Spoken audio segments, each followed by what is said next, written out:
The Curious Case of Whisper Whillet, Jack of All Packs, Leader of One, by Brian Mullins.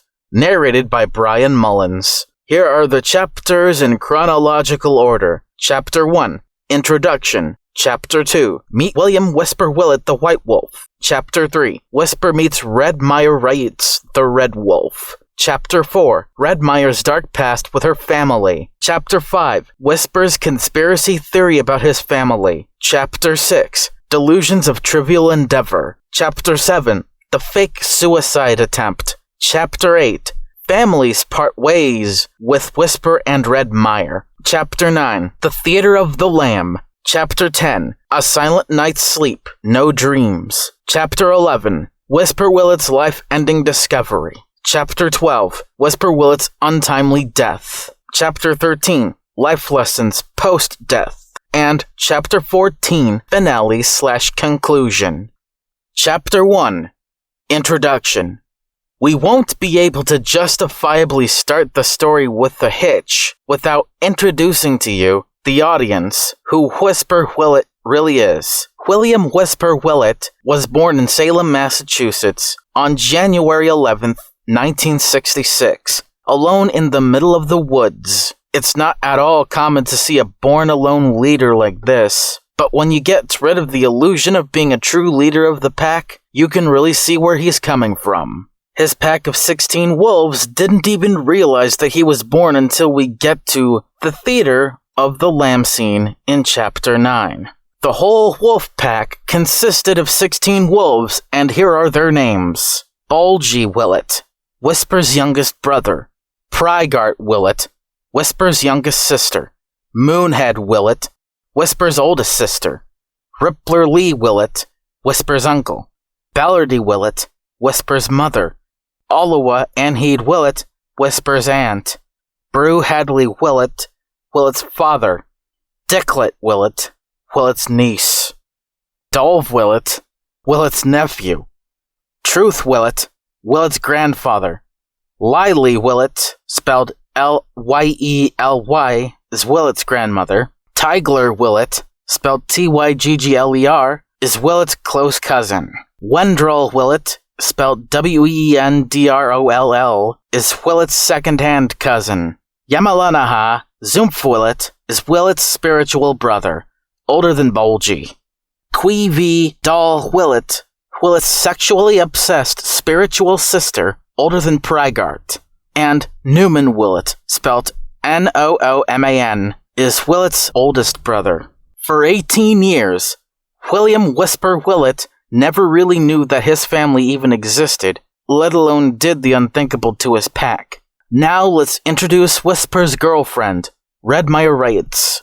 Redmire was born as Redmire Restingham Wrights in Chattanooga, Tennessee, on February 25th, 1974, right in front of her mother, first brother, uncle, and aunt. Her birth took place right on a lonely highway that separates forest, campsite, and the other side of the forest. And let's introduce her 14-pack family. Dicking and Grunge Wrights are Redmire's grandfather and grandmother. Rubely and Rubela Wrights are Redmire's mother and father. Allyhart Wrights is Redmire's only sister. Roos Wrights is Redmire's first brother. Cusum Cumberlinch Wrights is Redmire's second brother. Marleesh Wrights is Redmire's uncle. Wegeldly Wrights is Redmire's aunt. Hamethy Wrights, spelled Hamethy, is Redmire's niece. Home Wrights is Redmire's nephew. Yulihar Wrights is Redmire's spiritual brother.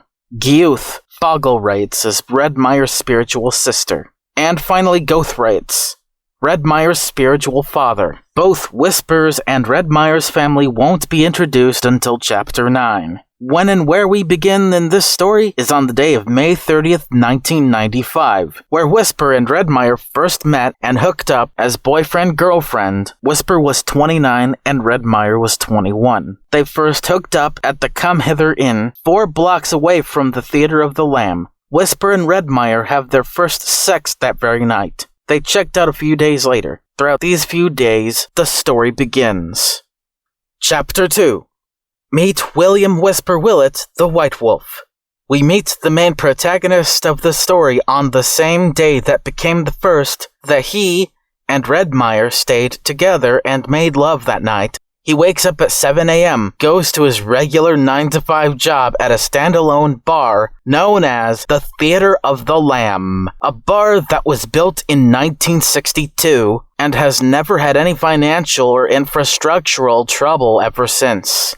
As Whisper opens the door, and turns on the open light, he begins his day, serving breakfast-themed shots like Maple Cabin, Egg-tastic Blast, and their most famous drink, Sausage Bossage, a beer with chunks of breakfast sausage, bacon, egg white, and a hint of white wine to top it all off.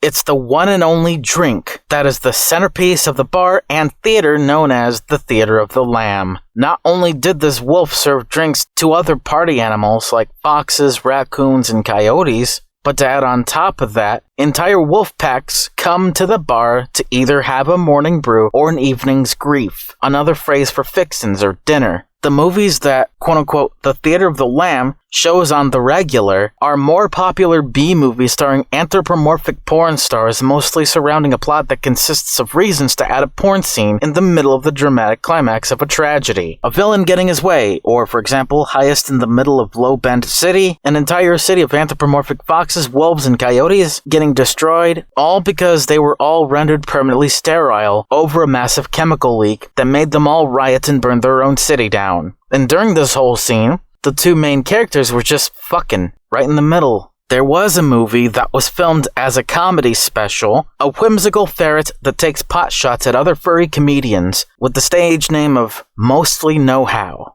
Whisper is the only one that serves his own drinks, but eventually at any given day, Redmire will kindly ask for one and he'll serve one or more to her at his command. His favorites are a few of the main drinks that are served 24/7. The first is black blood wine, which is red wine mixed with maple syrup, unused bacon grease, and molasses. The second one is blonde, spelt Blondeigh,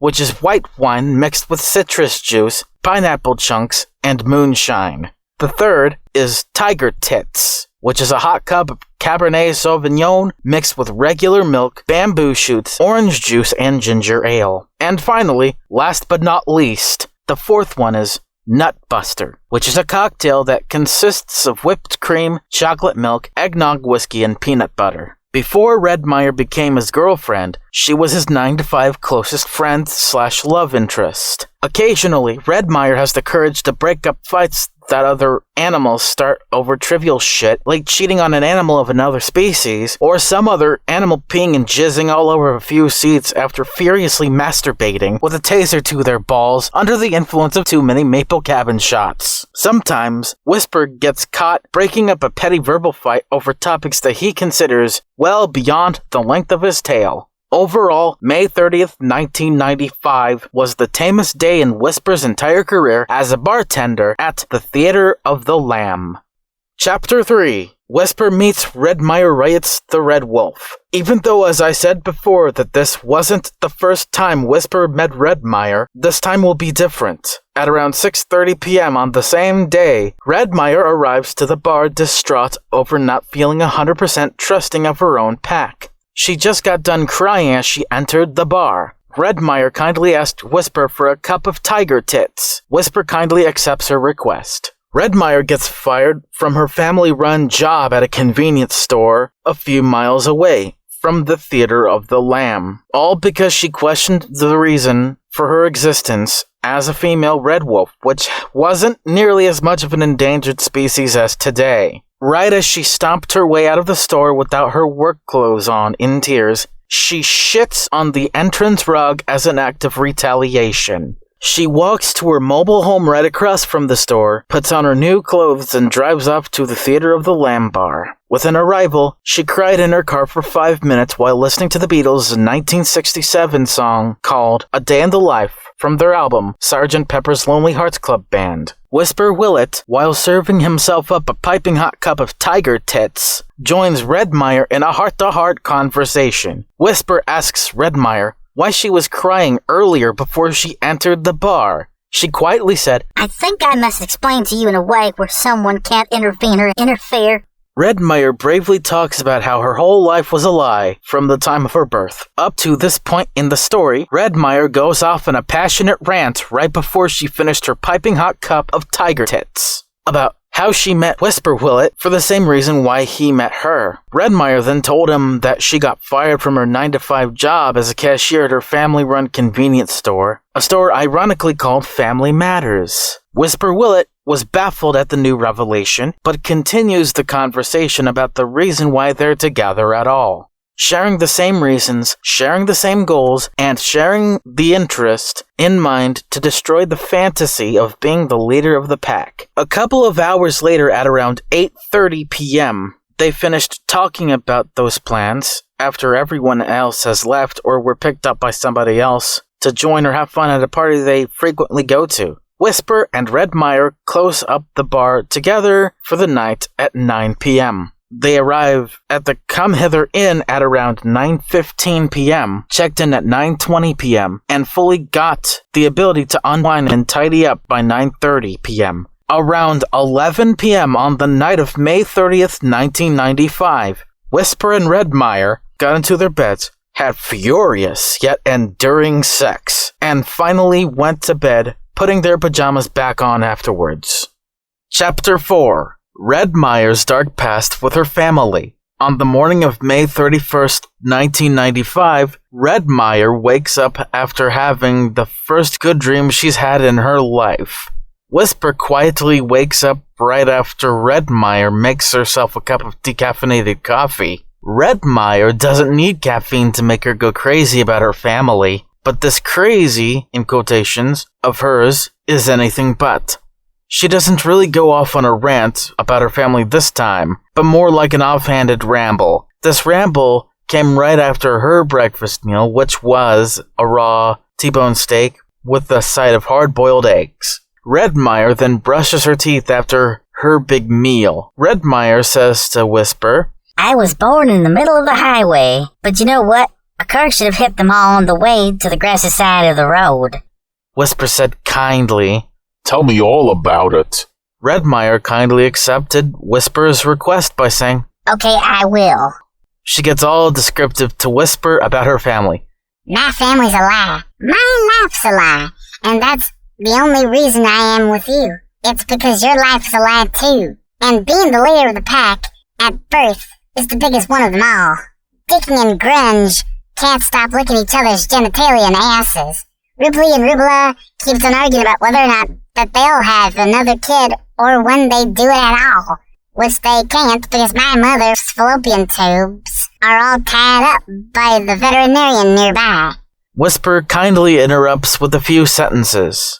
Queevy can't even leave my old dick alone. I jizzed my dick off for years before I've even begun to get to know you. Dicklet is a smart-ass niece of mine that keeps trying to gaslight me into believing in being the leader of the pack. Dicklet even had the nerve to make fun of the fact that my dick is enormous, but still calls me Tiny Dick Wickler anyway. What is the point of being the leader if your dad was the leader all along?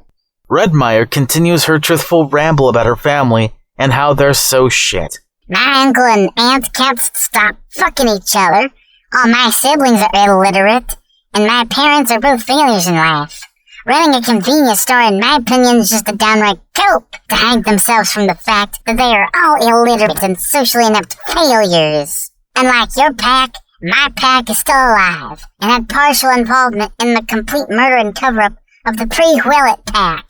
This pack, unlike the one you have now, used to only consist of 6 wolves. And here were their names. Belbo Troutbow, which was mistaken for you, Whisper, Delia Troutbow, Dallin Faith, Westford Faith, and Easter Faith. This pack existed between October 11th, 1958 and December 25th, 1962, the same year that the Theater of the Lamb opened 4 months prior. The main drink item on their menu back then was called Brand New Pack, which literally consists of literal wolf blood mixed with red wine, honey, and barbecue sauce. They pulled it from their menu, shockingly, on January 11th, 1966, The day, Whisper, you were born. These two pairs of three wolves that shared the same blood and surname as one another were innocently walking and playing around with each other in this here neck of the woods before they were brutally slaughtered for so much as having the wrong last name.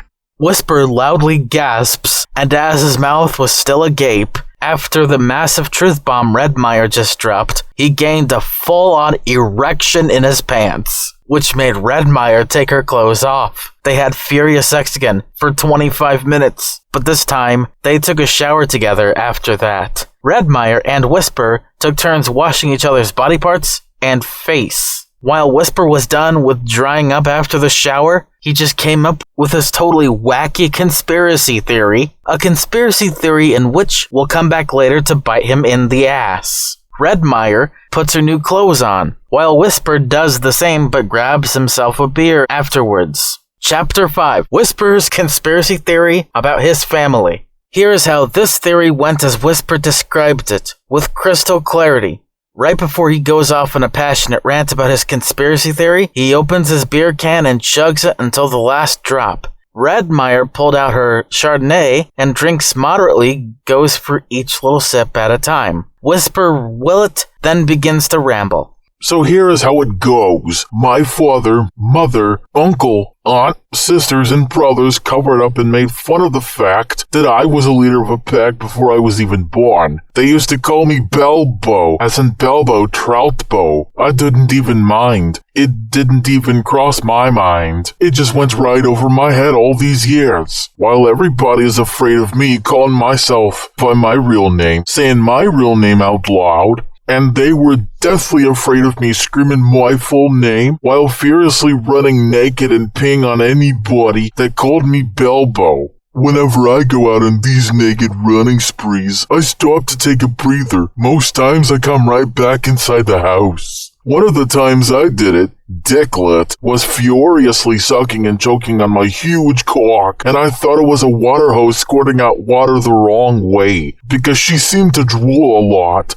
I got her to notice by screaming her name, Dicklet! She stopped, cutely giggled, and said, Oops, this was when she was still 17 at the time. This was like 5 years ago. She was a week away from turning 18 when she was dicking me off. They thought I was dead. They thought that my name wasn't William Whisper Whillet. And most importantly, they covered up the fact that Belbo Troutbo was among the 6 that died in a complete murder/cover-up before I was even born. This was why I was alone my entire life, until I met you, Redmire. I'm sure it's not exactly the same situation as the one you were in when you were young, but it's sure as shit relatable, and this theory has to be true, because my fucking name is not goddamn Belbo. Grrr. He furiously throws his empty beer can into the trash can like a responsibly drunk individual. Redmire keeping quiet and calmly laughing at Whisper's half-drunken rage. Redmire applauds him and Whisper keeps going on with his rant. This isn't even the whole theory. That's just the first half.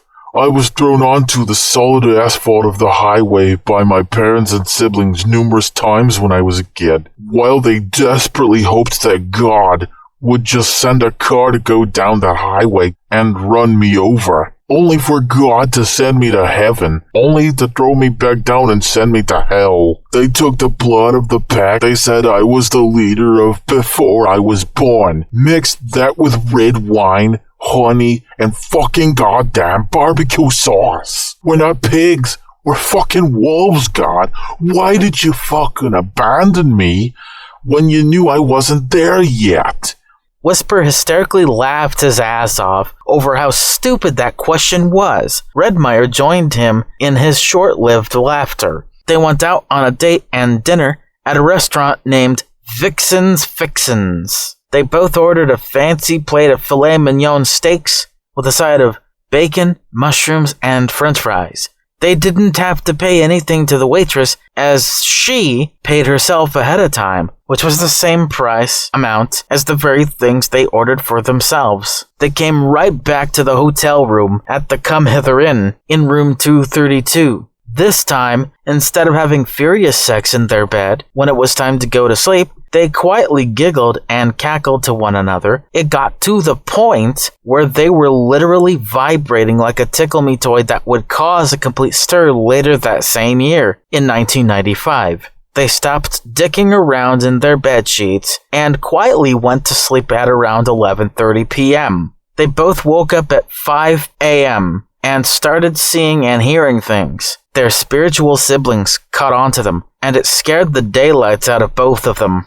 Chapter 6, Delusions of Trivial Endeavor. At around 5:10 a.m. on June 1st, 1995, Whisper and Redmire started seeing their spiritual siblings, sneaking up on them, hearing about their private conversations in the hotel room the day before. Yamalanaha kindly asks Whisper, "Why were you screaming about a menu item at a bar you work for?" While his sexually obsessed sister, Quee, asked him, How would this make you look like, working for a bar that contributed to the genocide of the pack you supposedly led before you were even born, let alone conceived? Whisper kindly responds to Yamalanaha's question and then Quee's inquiry. Because you know and I know that wolf's blood is what flows through my body and my veins, and that this violates my reason for existence.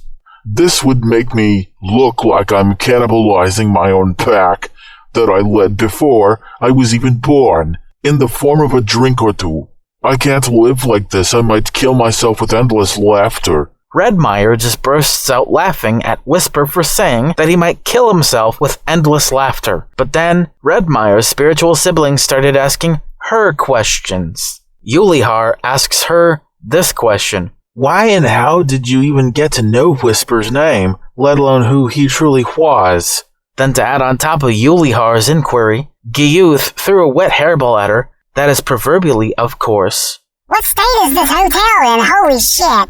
Redmire kindly answers Giyuth's short question with saying, Michigan. So this whole time, this entire phenomenon that Whisper theorized in his conspiracy theory happened in the state of Michigan. Giyuth was baffled by her answer and kindly responded with, Oh, I just didn't know.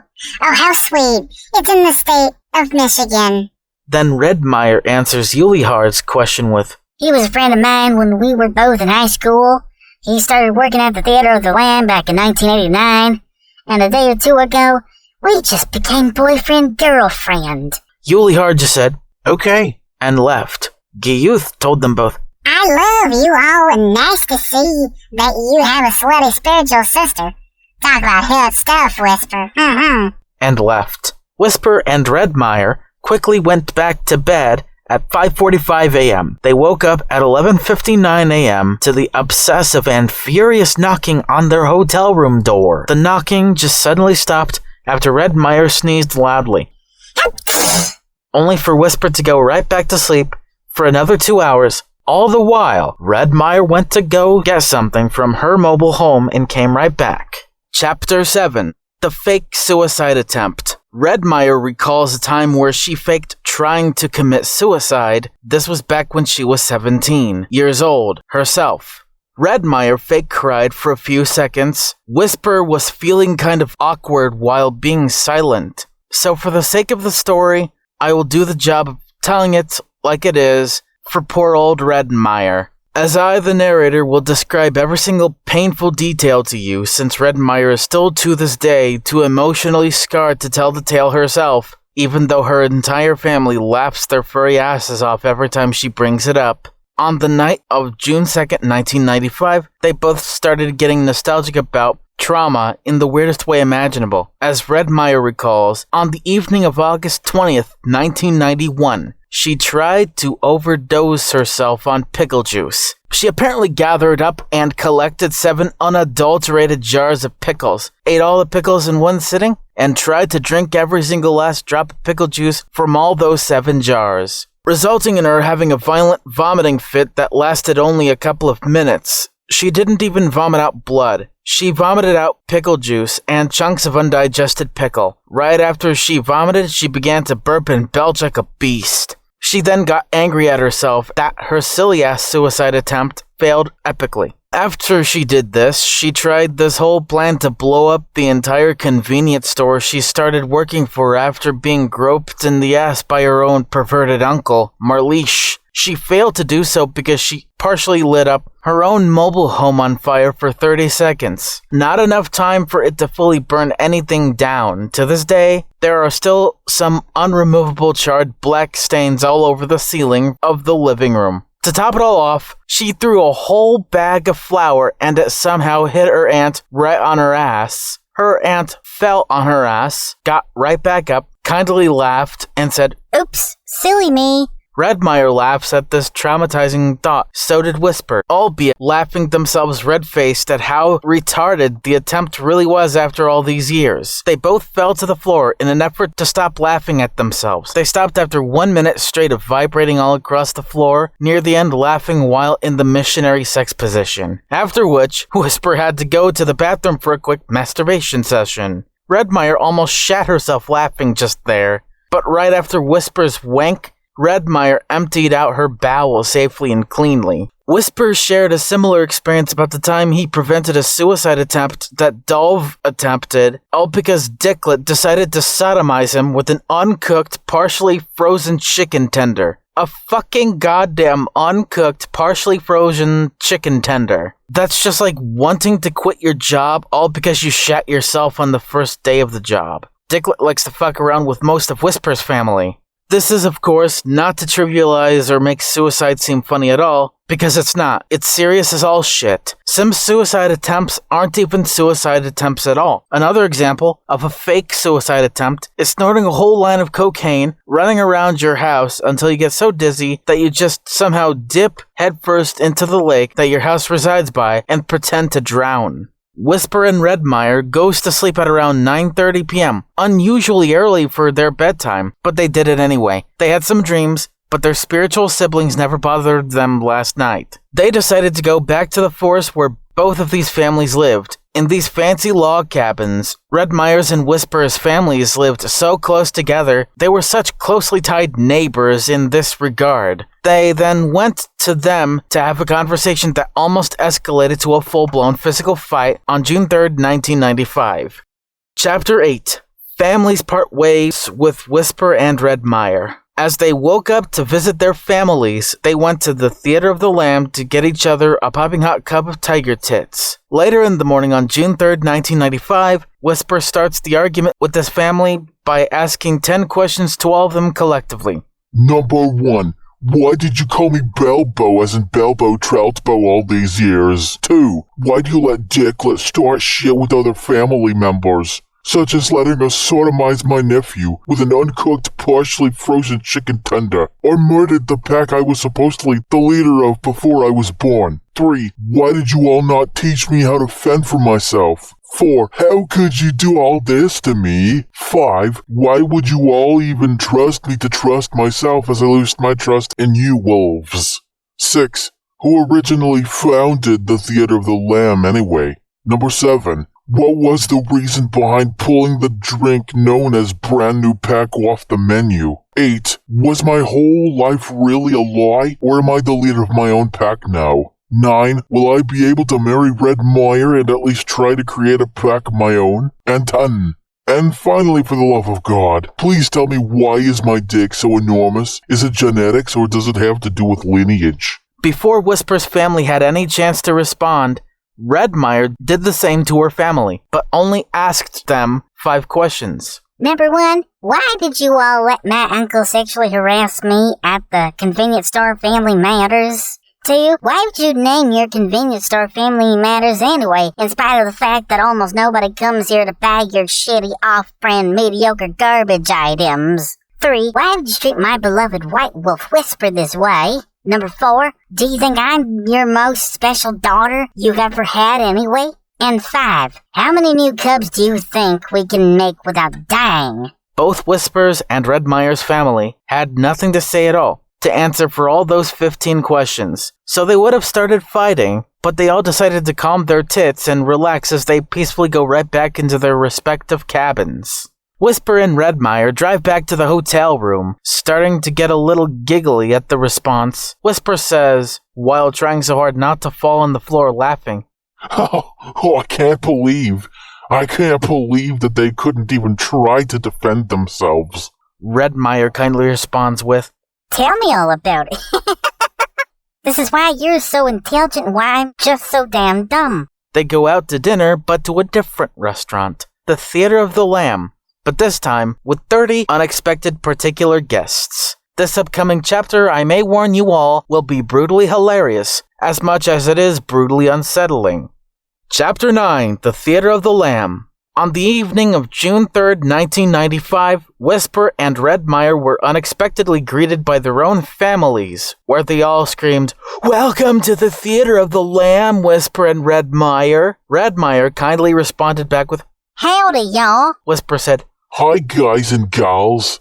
Then Whisper proceeded to take a piss, so did Redmire. They all had dinner and a drink or two before Whisper and Redmire arrived. They went from being pissed off to the point of almost physically fighting them to being completely civil, drunk, and a bit high. They got the main projectionist at the Theater of the Lamb to put on a long documentary titled The Pre-Whillet Pack. Hail Whisper Whillet.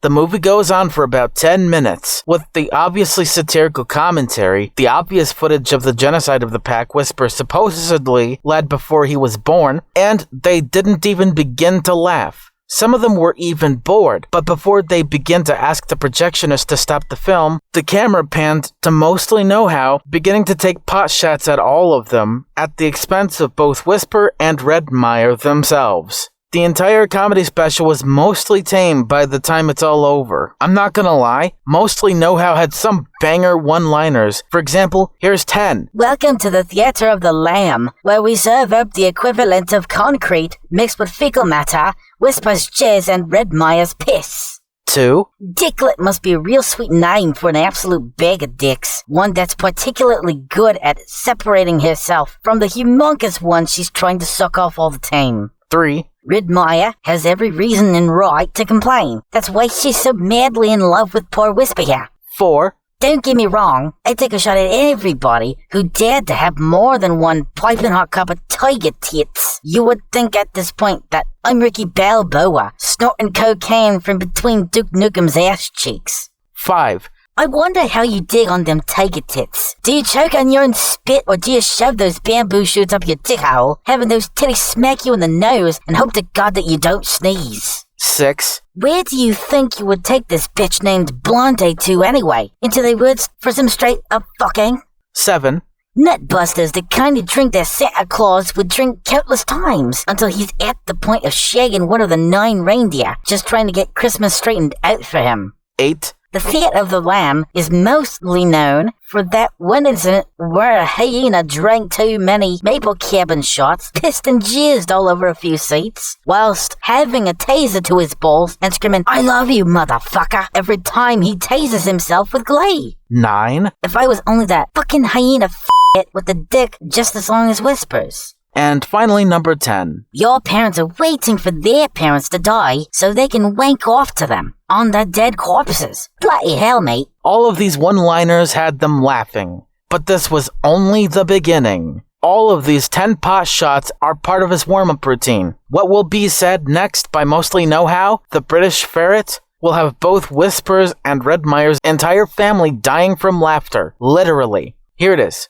With a wolf like Whisper, who can we really believe to know to be the leader of the pack now? Whisper and Redmire was immediately startled by the ungodly loud outburst of laughter. Even Dicklet was caught up in their laughter. The shaking wasn't that much of an issue until 10 minutes later. Most of them were shaking so hard and loud, the building was shaking to its core. Redmire's and Whisper's grandparents, uncles, and aunts have already died from excessive laughter. Their death was likely expedited due to their old age. Whisper and Redmire were still both completely silent as this all plays out. For the next 10 minutes after their deaths, the laughter started dying down a bit. The younger wolf succumbed to laughter as well. This included all the cousins, nieces, nephews, brothers, and sisters from both Whisper's and Redmire's family, especially the spiritual ones. Just because they're equivalent to living ghosts does not mean that they don't die like the living things that they were before. The electrical plumbing became a little damaged from the shaking. Pipes started leaking, wires started sparking, the projector goes out, while the projectionist doesn't even chuckle as this massive outburst of laughter began, runs and escapes from the bar to save his own life. The wheezing, cackling, and the desperate gasping for air scared the shit out of the projectionist that simply kept on yelling, It's not that fucking funny. Whisper and Redmire went to the bathroom to take another piss and shit after drinking another 2 piping hot cups of tiger tits a few minutes prior. The building couldn't take the excessive vibrating and obnoxious shaking anymore, so the theater portion of the bar caved in on itself, opening the bar itself to the natural world of a thunderstorm. A severe one at that, with all the rain and hail that came tumbling after. Whisper and Redmire rushed back from the bathroom after washing their hands. Whisper screams, Holy fucking shit!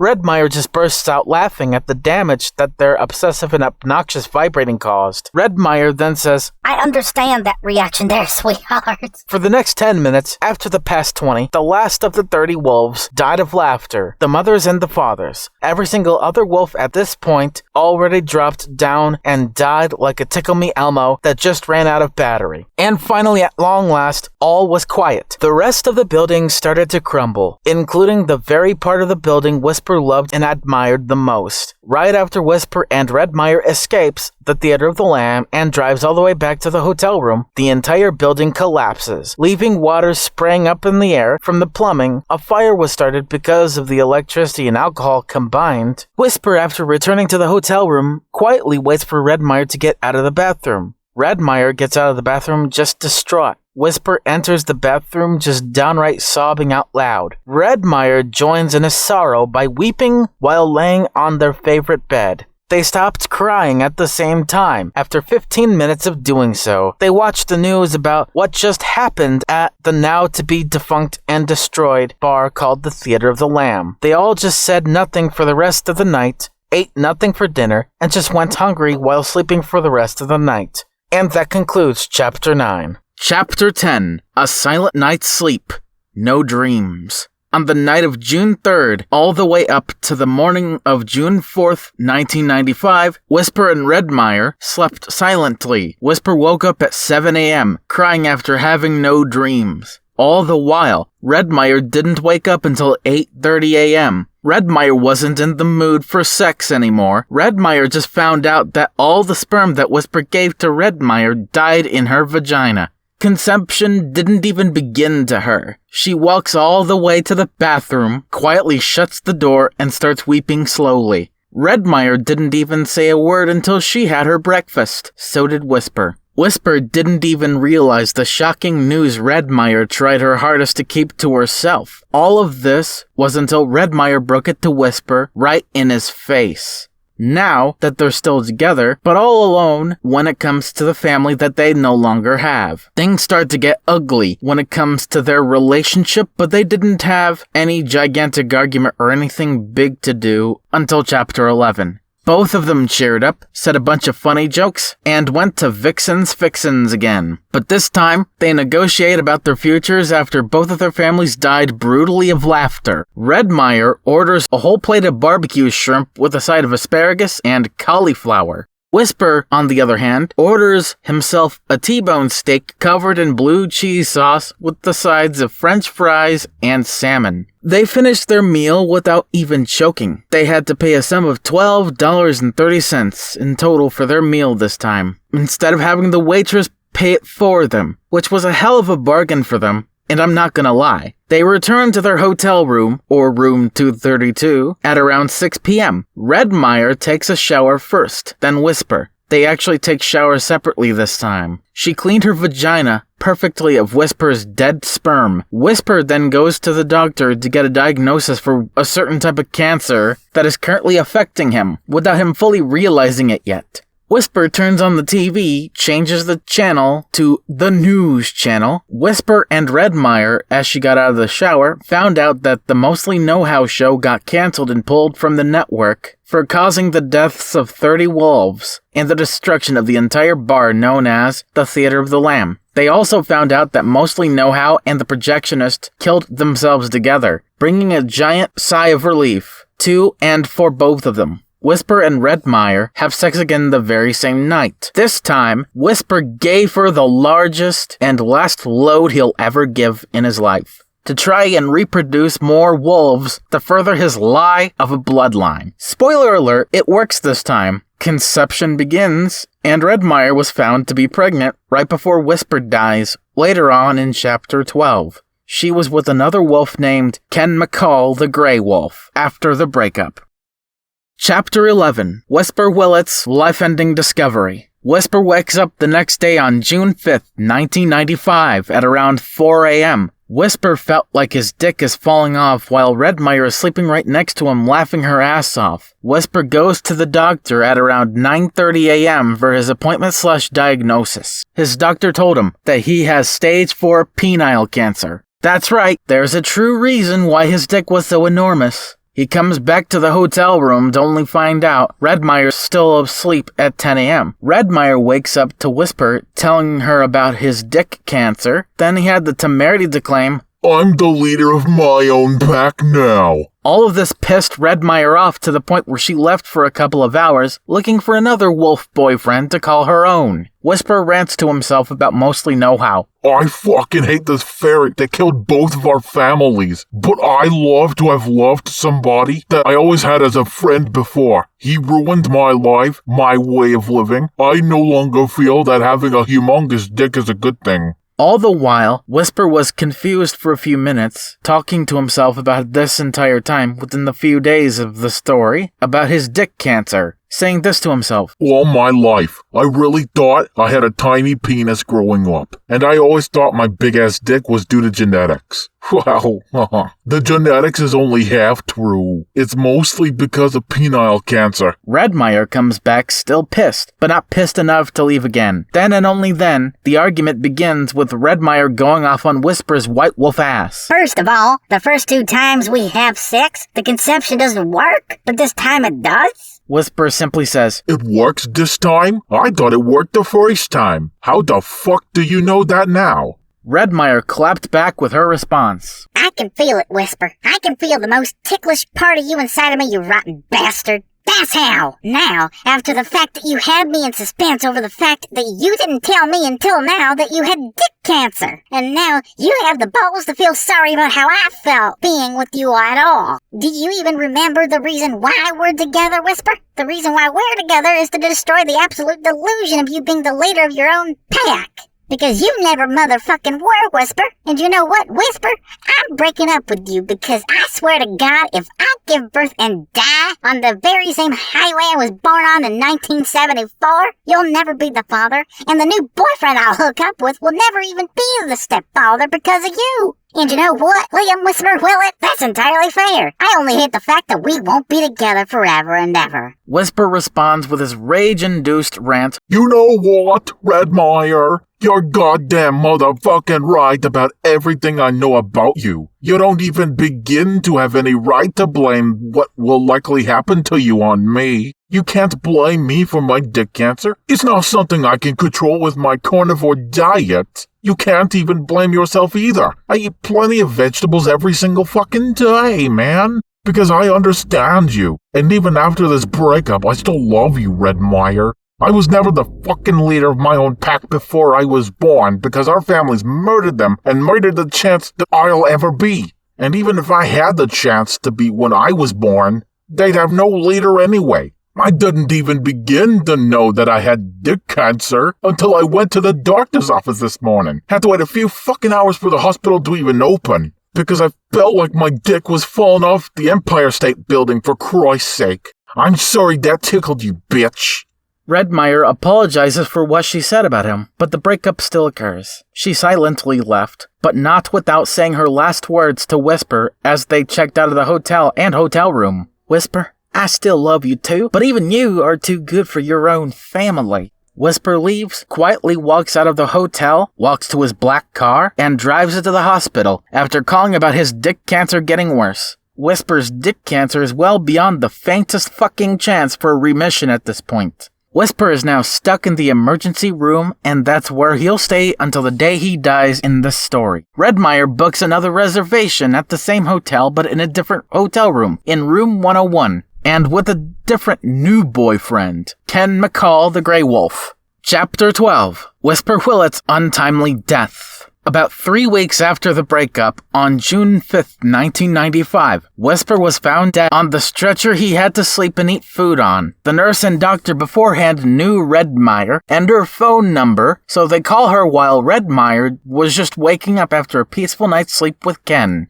This all took place on June 26th, 1995. Redmire picked up the phone, and the nurse was calling her saying this. Redmire, I hate to tell you this, but I have very sad news for you.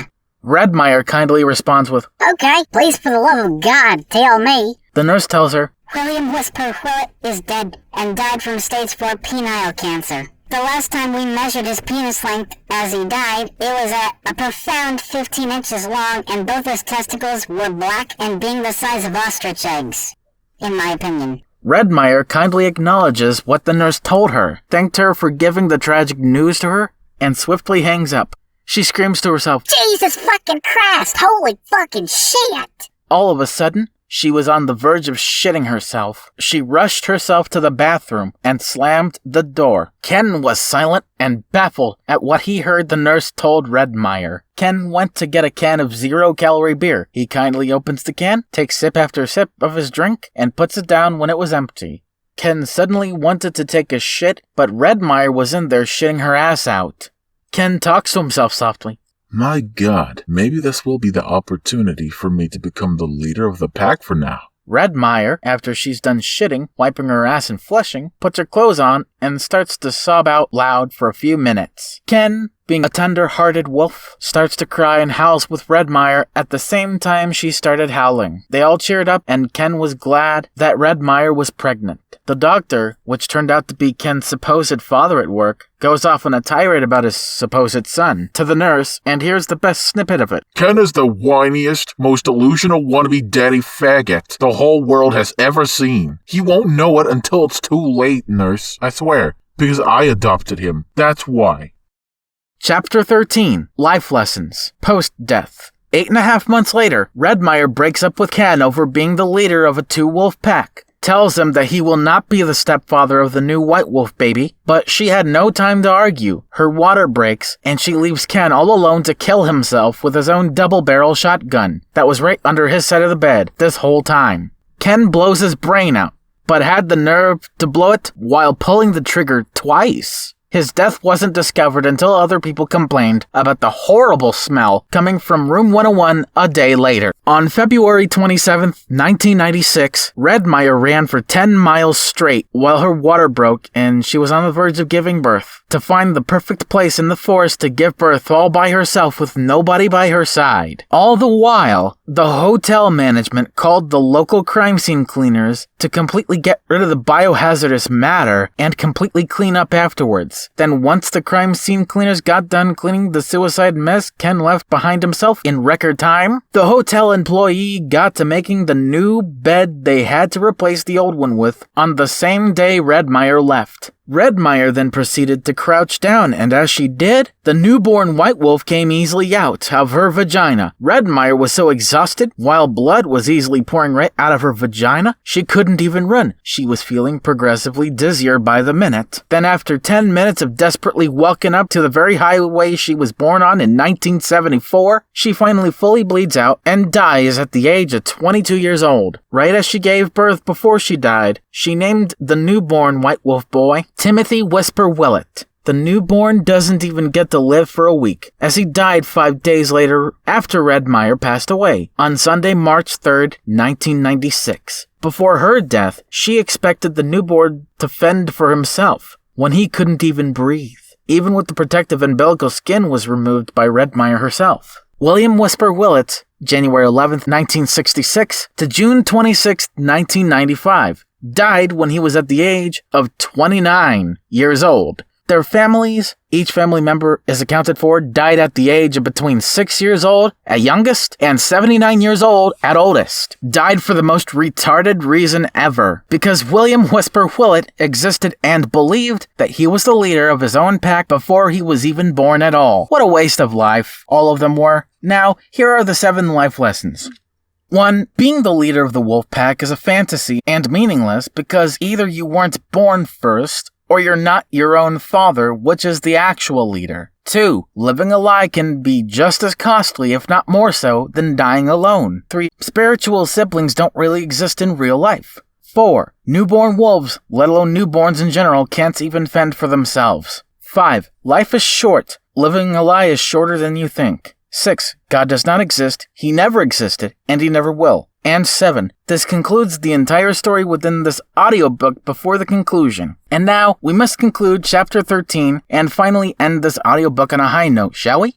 Chapter 14. Finale/conclusion. So in summary, the total death toll of this story is 36 characters, including poor old Ken that shot himself in a hotel room. That also includes Mostly Know-How the ferret and the theater projectionist that worked at the Theater of the Lamb. Mostly Know-How kept his age anonymous, and so did the projectionist, so we don't really know their death ages. William Whisper Whillet died at the age of 29. Radmire Restingham Riots died at the age of 22. Ken Henry McCall, the Grey Wolf, died at the age of 19. Timothy Whisper Whillet died at the age of 5 days old. Here are the other 30 wolves and the age that they died at. Starting with Whisper's end of the bunch. Bulgy died at 6 years old. Prygart died at 7 years old. Moonhead died at 30 years old. Rippler died at 62 years old. Ballardy Whillet died at 77 years old. Olowa died at 42 years old. Brew Hadley died at 74 years old. Dicklet died at 23 years old. Dolv Whillet died at 20 years old. Truth died at 79 years old. Lily died at 78 years old. Tigler died at 14 years old. Wendrell Whillet died at the age of 16 years old. Yamalanaha Zumph Whillet died at the age of 19 years old. Queevy Doll Whillet died at 22. And Newman Whillet died at 40 years old. Now let's finish off with Redmire's side of the bunch.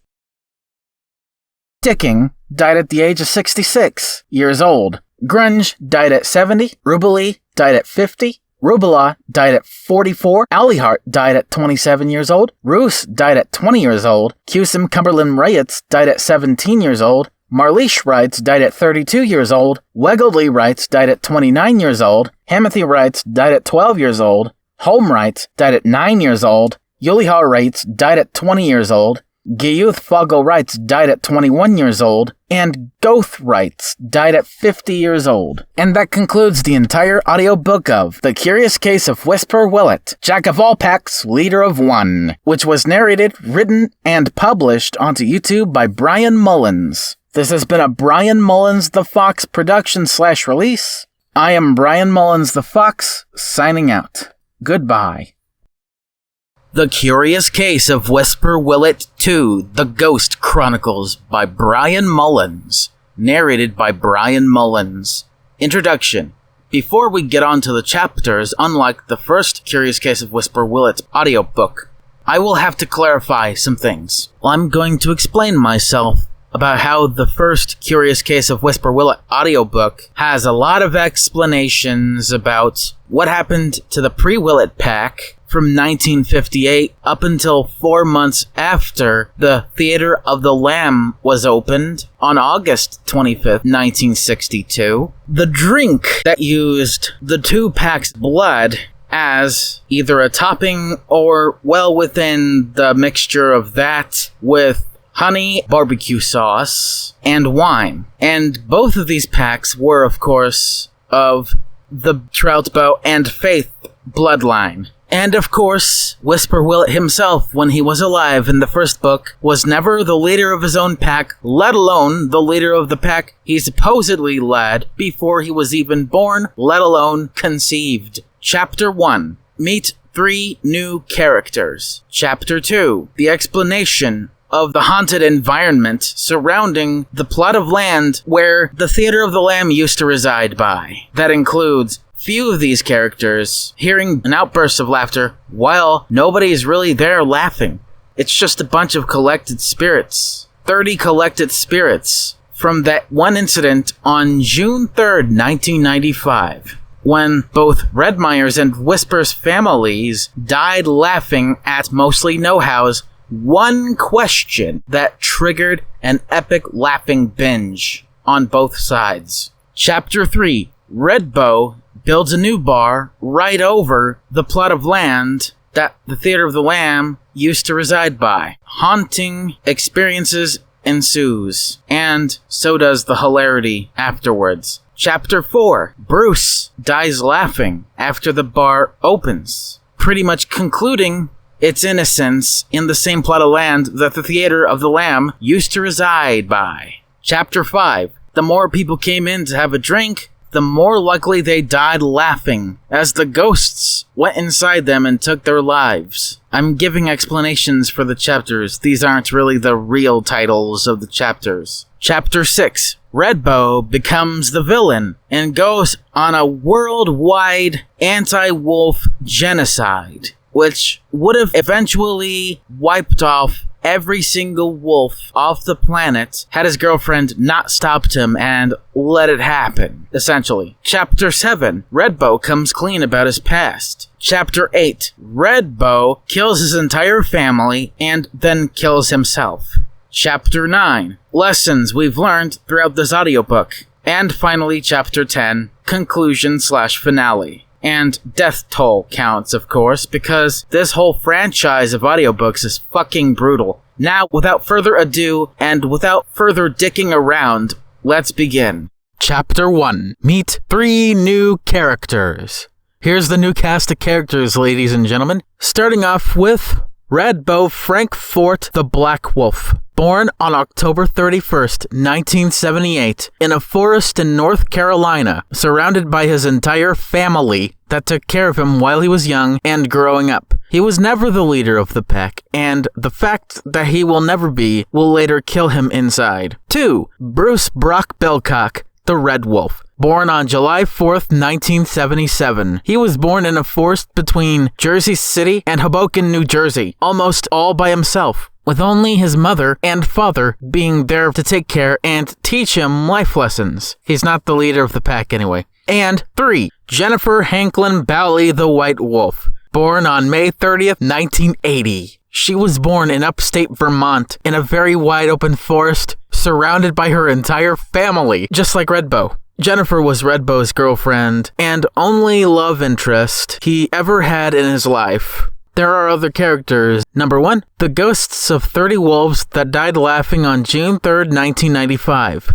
2, Redbow's entire family of 5. Annabelle, his mother, Charles, his father, Phil, his youngest brother, Tom, his oldest brother, and Shirley, his only sister. 3, a random police officer that'll only be mentioned in Chapter 8. 4, the Wolf Heaven Gatekeeper that will only be mentioned in Chapter 9 before we get to the life lessons. Any other character that I have not yet mentioned will be mentioned in any other chapter throughout this entire audiobook, and only then. The story begins on the night of December 27th, 2010, where all 3 of them joined together to drive from where they all lived, a few miles within each other's area, in Pennsylvania. It took them from 9:30 p.m. all the way up to 3:35 a.m. on December 28th, 2010. By the time they got to Michigan, they got more gas, stopped to take a 20-minute nap, empty their bowels and bladders out, and got something to eat at a gas station they found that was open 24/7. So this is where their story and our story takes off and begins. Chapter 2. The Haunting Experience on Empty Land. On the night, or if you want to call it morning, of December 28th, 2010, Redbow, Bruce, and Jennifer go out to Michigan, only to find the very plot of land where the Theater of the Lamb once stood and resided by. It was around 4 a.m. when they arrived. It was a cold but not so windy night there, and then Jennifer flashes her flashlight to where she began to hear a gigantic outburst of laughter, scaring also Redbow and Bruce. Jennifer quietly whispers her fear-induced rant. Maybe there were wolves who were served drinks here before, like absolute maniacs. It's hard as fuck to tell how many there were because, to simply put it, I just have no idea why this bar even existed. Redbow, if you dare build another bar over the one that collapsed and burned down in 1995, the ghosts will definitely come to get us, kill us, and take our souls with them. Bruce was terrified by not just the harrowing laughter, but also what Jennifer just said. Redbow fires back at Jennifer's legit paranoia about the cursed plot of land with his response. Jennifer, stop trying to convince me not to build up my own bar on this old plot of land. I bought it offline. It was worth $4,000, and I'm pretty goddamn sure that it was an offer worth taking advantage of, sweetie. Before we go back home, we got to look at what it is that's left of that non-existent bar before we start building it. So the trio decided to walk up to the very spot that old bar was on in 1995. All they've seen were a bunch of rotting and decomposing corpses and bones. At the time of what happened to make it cursed, 30 wolves died. And of course all of them being anthro, because this is an anthro story. The amount of bones that remain looks like only 15 of their corpses remain on the brink of complete decomposition. And that of course includes the dead and dying corpse of Dicklet. They decided to drag all the remaining 15 corpses to the lake about 150 feet away from the plot of land where the bar was long after its time. After they were done with doing all that, they washed the grass with a water hose to clean off the rest of the old brownish black blood and threw out the remaining bones to where they just bounce down the steep hill and into the lake, right with the corpses. Around 6:30 a.m., they arrive at their own respective homes to crash into their beds without brushing their teeth at the Come Hither Inn. How about that plot twist? They woke up in the early hours of the afternoon on December 28th, 2010. A day later, they went back to the haunted plot of land and started building the bar without having even thought up an ideal name for it. All it took them is all their energy, time, money, and every other resource they had to use for all of this. They had all their respective breakfasts and lunches. They went back to building up on the bar that they are in the process of constructing. Chapter 3. Redbow builds a brand new bar over the same plot of land. 5 days later, by the time the bar's construction was completed, Redbow named it Bad to the Bow Wow. This bar, this time, is still around in the timeline and lore of this audiobook franchise, unlike the Theater of the Lamb. Typical bar shit, like fights and heated arguments that end in both parties quietly leaving peacefully without breaking out into a fight. Also stuff like accidents, customers sometimes passing out after having a shot cup or glass too many, and power outages here and there. But in spite of what happens in this audiobook/story, the joint seems clean and proper to this day. Customers started coming in normally. The fights were rare then, but today in 2023, in the lore of The Curious Case of Whisper Whillet, it's kind of gotten out of control at times. But it's sure to say it's an all-around fun time joint for adult anthro animals of any species in this book. Chapter 4. Bruce Bilcock Dies Laughing.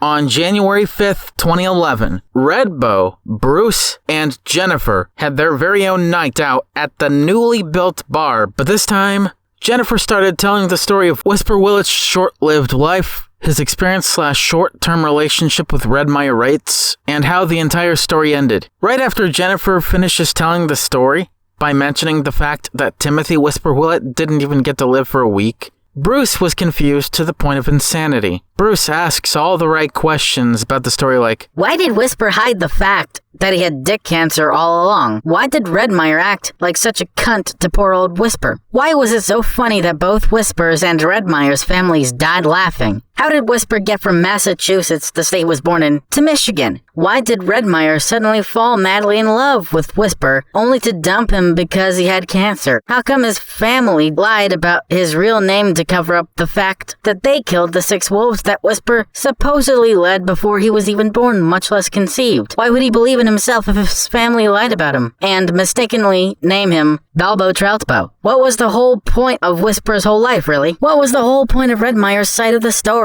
Why would it be necessary that all characters to have died this way? And after taking in all of this information, does it really add up to you? Those were Bruce's 10 questions. And now here is Jennifer's responses/answers to each. Because Whisper didn't want to disappoint Redmire before her knowing that the sperm before died in her vagina. Because female wolves are like that sometimes. They act like cunts. It really wasn't. It's just that they were all just so easily drunk and easily high. 4. Him and his family traveled a lot back then, starting when he was 18, which was in the year 1984. Because they were friends to begin with. Friendships sometimes turn into more intimate relationships sometimes, so that Whisper can stay with his family on the way to Michigan. So that the whole concept of being the leader of your own pack, let alone being the leader in general, is a fantasy. It's that Redmire has the same struggles about her life being a lie, just as much as Whisper had when he was alive. It wasn't necessary. All of those deaths were completely avoidable, but all in all, they died that fucking way anyway. And 10. Yes, Bruce, it all really adds up.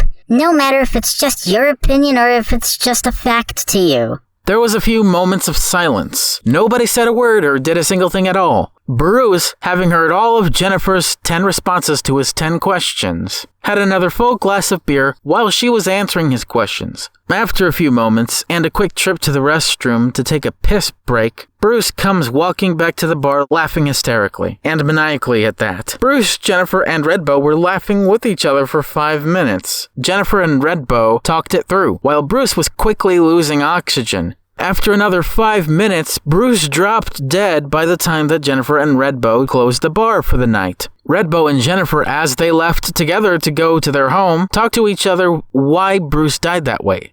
Redbow asks her a simple question. Was Bruce that unhealthy? To the point that after 10 minutes of laughter, he just drops dead? For normal wolves, well, anther ones, of course, it's a hell of an abdominal exercise, but they still live. She responds with, Yes, apparently he was. He kept doing heroin for breakfast and crack for lunch at the same time. He did many stunts like drinking a whole fucking can of beer from his ass and vomit it out of his mouth. Both laughed out loud for a few seconds and quietly went safely back to their homes after Jennifer said that. And then they took a shower together, got into their pajamas, and then went to bed. No sex at all. At the Come Hither Inn. The same room Ken McCall, the Grey Wolf, committed suicide in.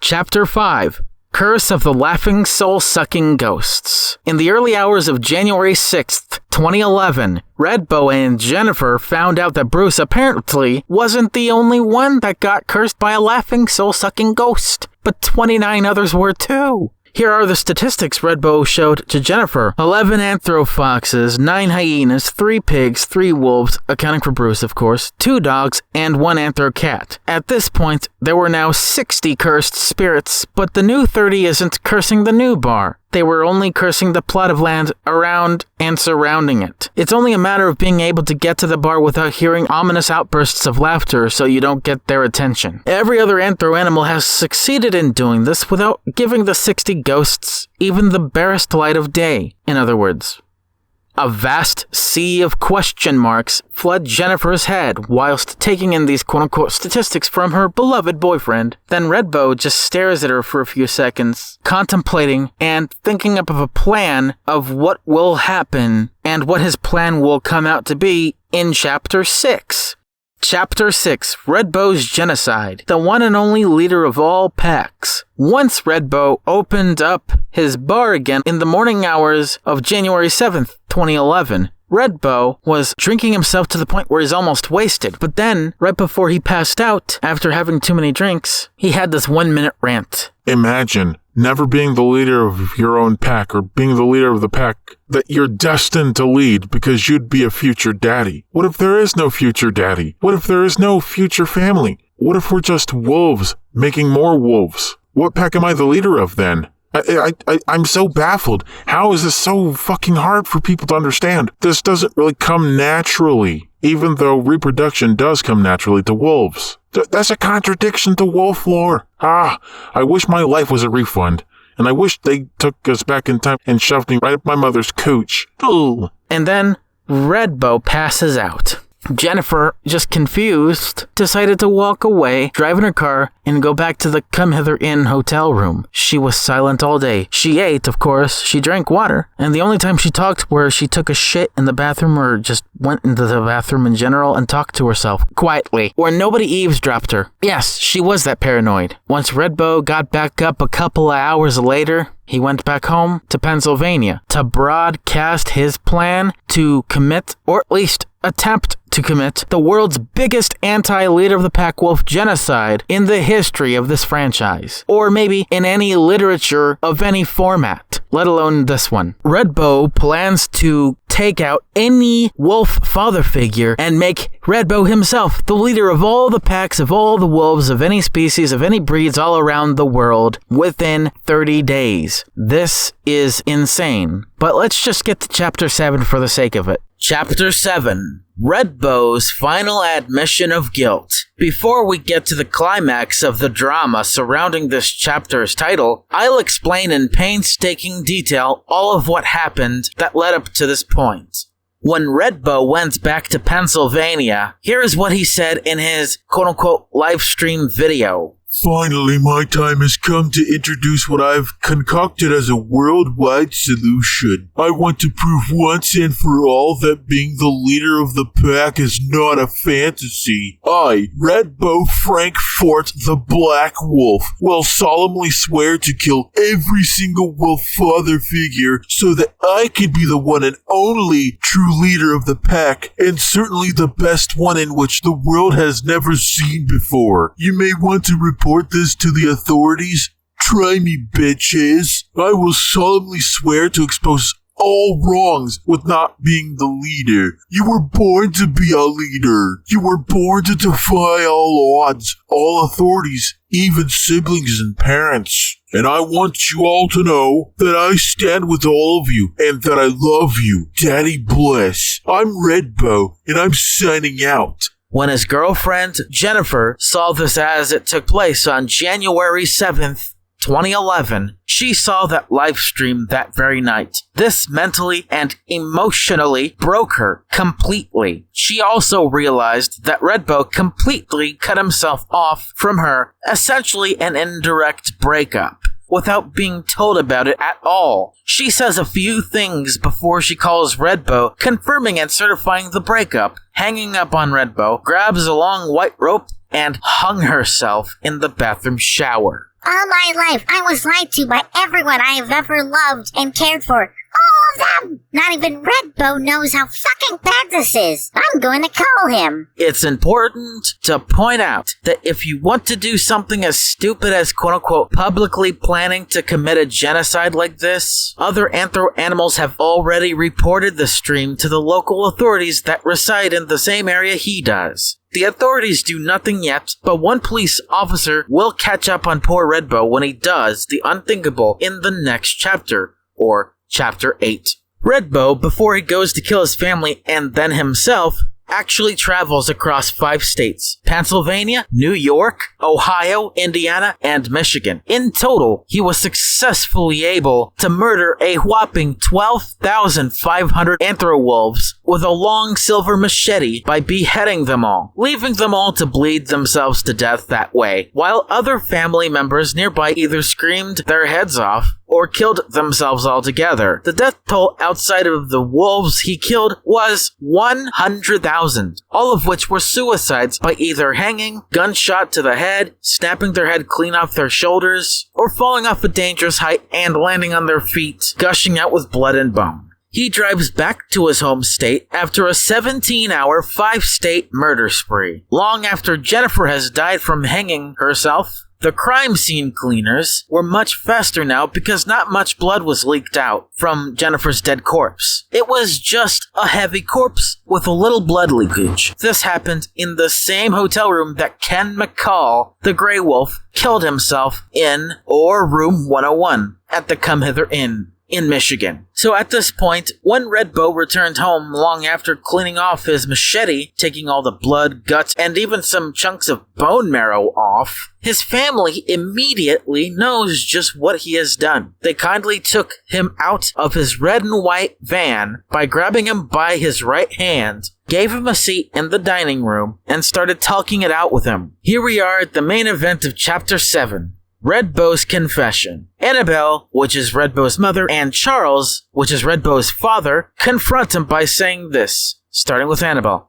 Redbow, what the hell were you thinking? Now you have made all wolves not just look bad, but feel bad that their entire lives were a lie, even though they were. I don't fault you for your intentions, but I fault you for your immoral output. Me and your dad, Charles, share the same goddamn opinion.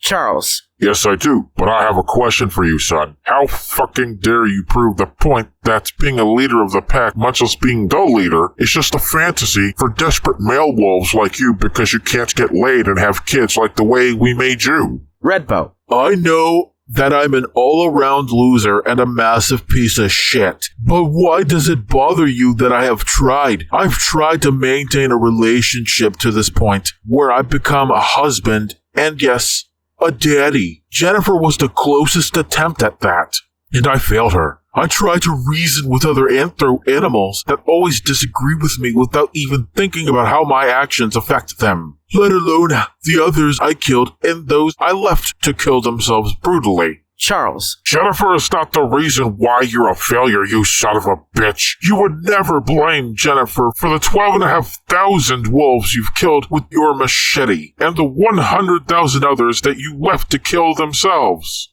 Now would you?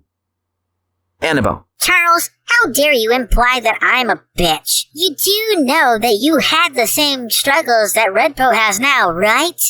Redbow. You're right, Mom.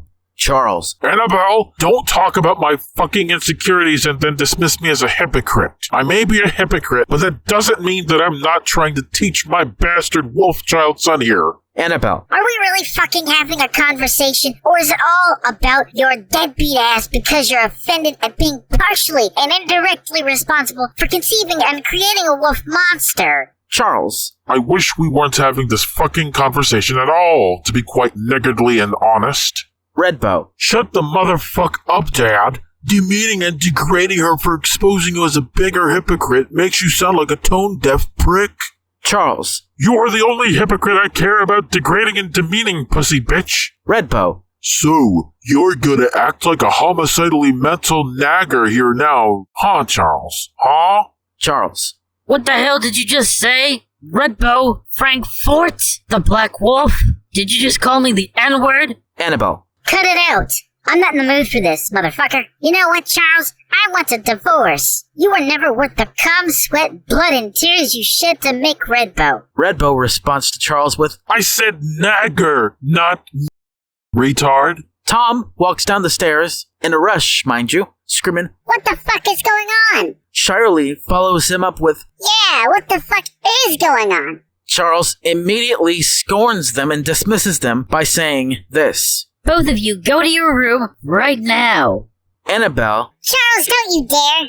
And then Redbow finally has enough and emotionally lets rip on these deadbeat parents of his. I'm going to kill all of you, god motherfucking damn it. I'm headed up to here when it comes to this bullshit. You pretend you want a conversation only to try and shut it all down. So because of your family-motivated self-perjury, I will do my slating, and then I'll kill myself as an example of not to get the alpha male mentality so deeply nailed into my fucking head. God never helped. No wonder why there's no solid evidence to support Jesus' existence. If the angels took Jesus with them, maybe they also took any potentially real evidence that he was just a nobody like me, who had faith, all the way up until I realized that all of it was a pointless sham of a life I live all along. There's archaeological evidence or artifacts way older than from 30 to 33 AD, or whatever time it was when Jesus was supposedly crucified by Romans and shit. You know what, Charles and Annabelle? I don't want to know what a family is. After being part of the biggest example of why I shouldn't. I'm done. Goodbye. Well, that actually escalated quickly, didn't it? For those who are too tender-hearted to even picture yourself being in this situation, just don't.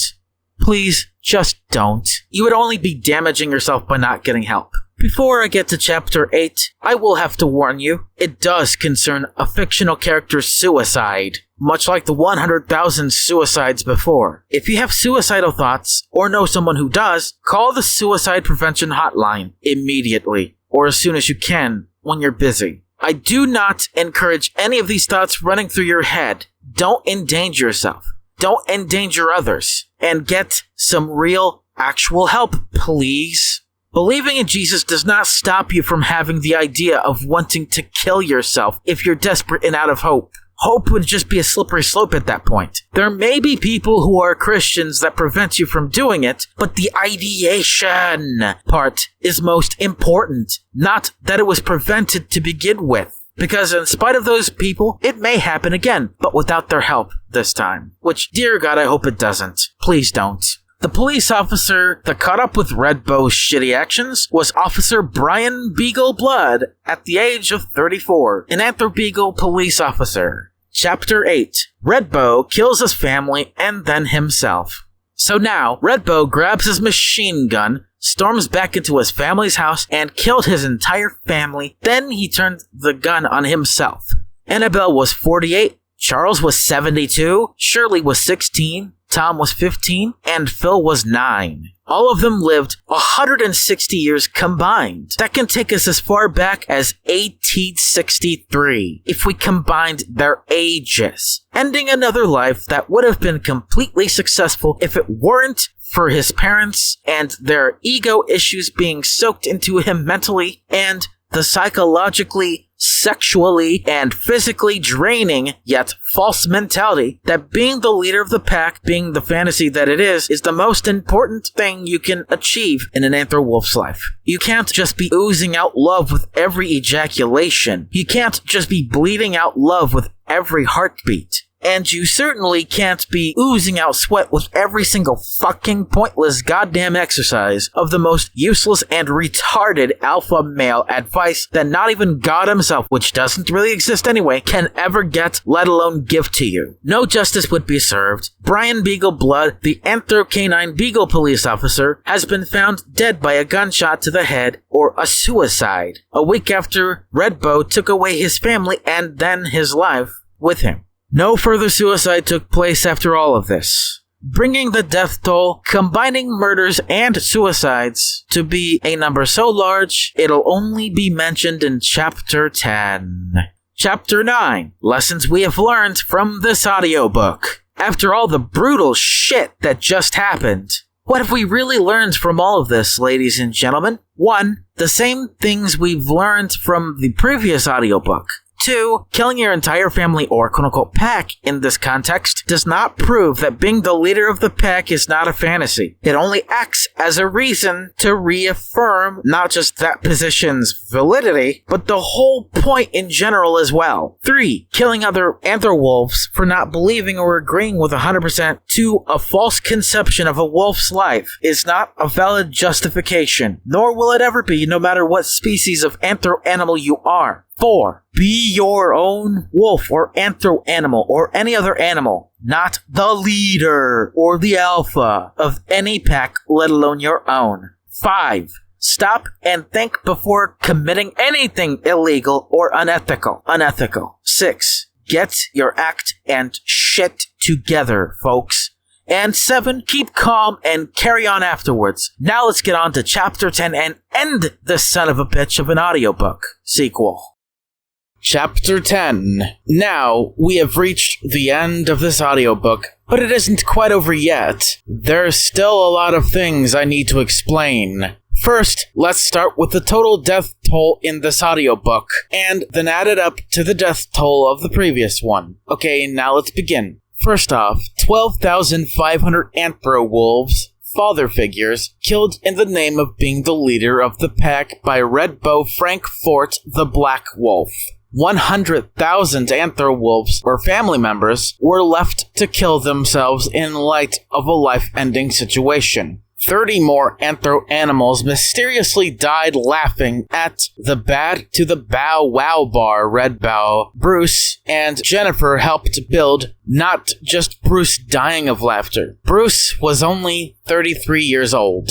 Red Bow and his now past tense family of 5 or 6 more Anther Wolves to the death toll. Red Bow was 32, Annabelle was 48, Charles was 72, Shirley was 16, Tom was 15, and Phil was 9. And finally, Jennifer died from hanging herself at the age of 30. This brings the end of another audiobook death toll count, and the total death toll within this audiobook sequel is 112,537 altogether. Now, to add all of these deaths to the amount of deaths in the first audiobook, which was 36, and we now get 112,573. Holy fucking shit. That's a lot of deaths for the sake of and all over a fantasy of being the leader of the pack. But before it's all over, I will give you a bunch of important updates before we leave the second edition in hopes clearing the floor for the third and last one. 1. Now That Remains is a mostly empty bar with 3 employees, 1 bartender, 1 bouncer, and 1 security guard. If only they stay alive and never get dragged down to their deaths by those 60 ghosts. Luckily, they don't have to worry about that anymore, and I'll explain why with number 6. Number 2. The Come Hither Inn has finally decided to permanently close its doors after just 60 years of service, 1951 to 2011, because they ran out of staff members to hire, the remaining quit, and some other hotel rooms were left as total pigsties, with at least 1 dead corpse left unattended for each. 3. The Michigan town that the original audiobook took place in was called Small Heights. 4. The house in Pennsylvania that Red Bow killed his family and then himself in was cleaned out only to be completely demolished at the end. 5. The tiny town of Small Heights, Michigan has been permanently condemned, including the now defunct restaurant that was well known as Vixen's Fixins. And finally, number 6. Every single anthro animal that has ever died, including the 30 in the first audiobook, have been dug out of their graves for brutal cremation. What was the cemetery is now where every demolished place in what was known as Small Heights, Michigan was buried underneath. Now, all the cursed laughing ghosts have gone away and never came back to curse anyone ever again. This has been such a frightening story to have been told by me, Brian Mullins, or Brian Mullins the Fox. This has been another audiobook with so many life lessons to have all been taught to you by me. And this has been The Curious Case of Whisper Whillet 2, The Ghost Chronicles. Tune in next time for the final addition to the series, The Curious Case of Whisper Whillet 3, The Last Wolf on Earth. I am Brian Mullins the Fox, signing out. Goodbye and see you in the next and last audiobook in this franchise. The Curious Case of Whisper Whillet 3, The Last Wolf on Earth, by Brian Mullins, narrated by Brian Mullins. Hello everybody, I am your host Brian Mullins the Fox, also known as the author of this franchise, simply named Brian Mullins. Before we get to the final installment of the first ever audiobook franchise known as The Curious Case of Whisper Whillet, let's recap the previous 2. Starting with the first one. Whisper Whillet found out his family existed when he was 18 in 1984, started working for the Theater of the Lamb in 1989, a bar that was built in 1962, and opened up in light of the murder/cover-up of 6 wolves that share the same blood, but different names, or the Troutbow Faith bloodline of October 11th, 1958 to Christmas Day 1962. The drink that made the bar famous was called Brand New Pack, a drink comprising of trace amounts of wolf's blood, red wine, honey, and barbecue sauce. That drink stopped being served to other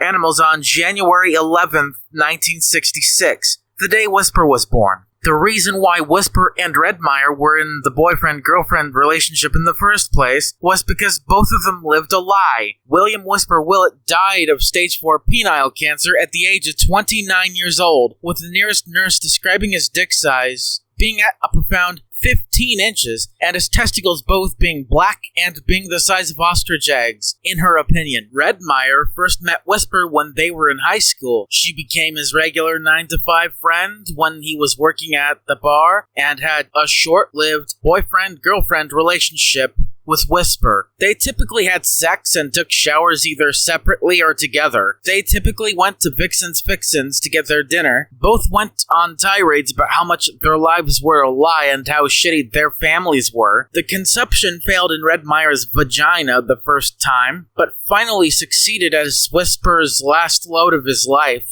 Red Meyer broke up with Whisper because of his stage 4 dick cancer that would later kill him 3 weeks later. Funny how Red Meyer wasn't mistaken for Balboa Troutbow, just like Whisper was mistaken for Balboa Troutbow. While Red Meyer was found pregnant weeks after her breakup with Whisper, she replaced him with Ken McCall the Grey Wolf, which ended up killing himself after she broke up with him while she was on the run to find the perfect place in the woods to give birth to the new White Wolf baby in. Red Meyer died of wolf childbirth. The newborn didn't even get to live for a week, as he died 5 days after birth and the day Red Meyer herself died at the age of 22 years old. Both Whisper's and Red Meyer's families covered up the murder conspiracy, was later made aware of Whisper's and Red Meyer's existence after being confronted directly by them. They then met the two at the Theater of the Lamb to watch a double feature show, the Pre-Whillet Pack, Hail Whisper Whillet, and Mostly Know How's Pre-Whillet Special, the latter of which had all 30 of them dying brutally of non-stop laughter after 30 minutes over one question, which made the Theater of the Lamb collapse and catch fire to burn to a crisp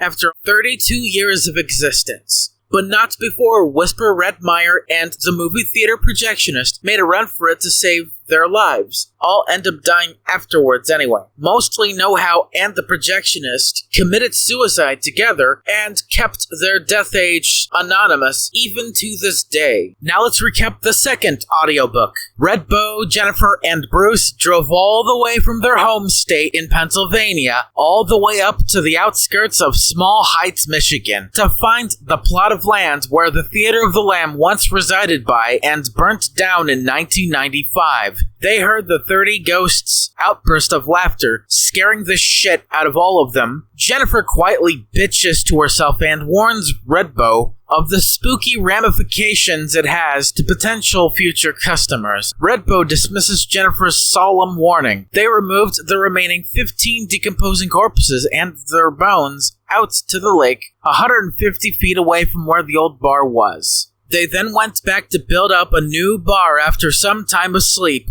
a lot of money spent, and a drive back to the same cursed plot of land. They finished building it after 5 days of hard work. Redbow named it Bad to the Bow Wow. They had normal drink items this time, unlike the Theater of the Lamb. One night, Bruce Bilcock asked Jennifer 10 questions about the curious case of Whisper Whillet. Jennifer responded accordingly, causing Bruce to stay silent until after he was done taking a piss in the bathroom, and came back laughing out loud hysterically. Bruce Bilcock was among 29 more anthro animals to mysteriously die of laughter because the ghosts invaded their bodies, took their souls away, and Jennifer explains to Redbow why he died so prematurely after 10 minutes of non-stop laughter, while only finding out the 29 others the morning after, explaining how Bruce kept doing heroin for breakfast and crack for lunch at the same time, and drank beer from his asshole, which he vomited all out from his mouth. Talk about a serious party animal. This adds another 30 to the other 30 ghosts, making it a total of 60 ghosts. Both laughed out loud for a few seconds and quietly went safely back to their hotel room. It would have been back to Pennsylvania had it not been for the obvious plot twist. They took a shower together, got into the pajamas, and then went to bed. No sex at all. Redbow essentially left the hotel room, leaving Jennifer all alone to drive back to his home in Pennsylvania. Before he left, though, he went off on a 1-minute long rant and then passed out. 2 hours later, he finally left, hosting his own online quote-unquote live stream, planning out what turned out to be a 5-statewide and 17-hour-long murder-suicide spree. Jennifer, finding out that Redbow's livestream video existed emotionally and mentally broke her completely, calls him to confirm the indirect breakup with Redbow. Jennifer proceeds to grab a long white rope and hangs herself in the bathroom shower. The crime scene cleaners that served the come hither in quickly cleaned up the suicide crime scene. In total, Red Bow was successfully able to murder a whopping 12,500 wolves with a long silver machete by beheading them all, leaving them all to bleed themselves to death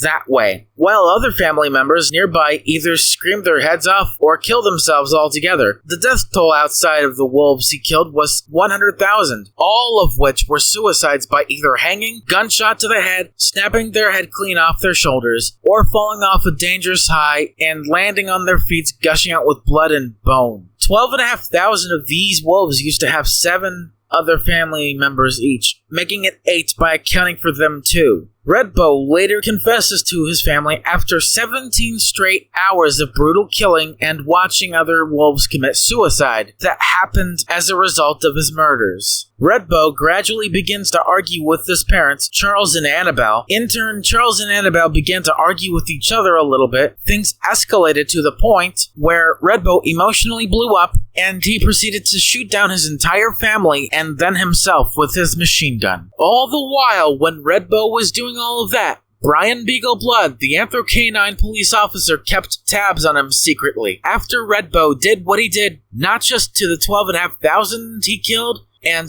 the 100,000 he left to kill themselves, Brian Beagle Blood killed himself, making it the final suicide to take place in the second audiobook. Alongside with it. Now, that remains is a mostly empty bar with 3 employees, 1 bartender, 1 bouncer, and 1 security guard. If only they stay alive and never got dragged down to their deaths by those 60 ghosts. Luckily, they don't have to worry about that anymore. The Come of the Inn has finally decided to permanently close its doors after just 60 years of service, 1951 to 2011. Because they ran out of staff members to hire, the remaining quit, and some other hotel rooms were left as total pigsties with at least 1 dead corpse left unattended for each. The Michigan town that the original audiobook took place in was called Small Heights. The house in Pennsylvania that Red Bow killed his family and then himself in was cleaned out, only to be completely demolished at the end. The tiny town of Small Heights has been permanently condemned, including the now-defunct restaurant that was well known as Vixen's Fixins. Every single anthro-animal that has ever died, including the 30 in the first audiobook, have been dug out of their graves for brutal cremation. What was the cemetery is now where every demolished place in what was known as Small Heights, Michigan, was buried underneath. Now, all the cursed laughing ghosts have gone away and never came back to curse anyone ever again. Now, let's get to the chapters of the 3rd and final installment to this franchise. Chapter 1, The Beginning of a New Town. Chapter 2, Introducing the Mayor of the New Town. Chapter 3, The Town Grows into a City. Chapter 4, Pussy Makes a Mayor Go Mad. Chapter 5, Whisper Willet's recovered corpse gets remade into a sex doll. Chapter 6, The Mayor's Dastardly Evil Plan. Chapter 7, Whisper Whillet becomes an anthro-animal sex doll bestseller. Chapter 8, Mayor's evil plan gets leaked. Chapter 9, Everybody has a Whisper Whillet sex doll. Chapter 10, The town suffers from overpopulation of dead newborns. Chapter 11, Anthro-animals begin to leave the town. Chapter 12, The first ever attempted grand mass birthing convention.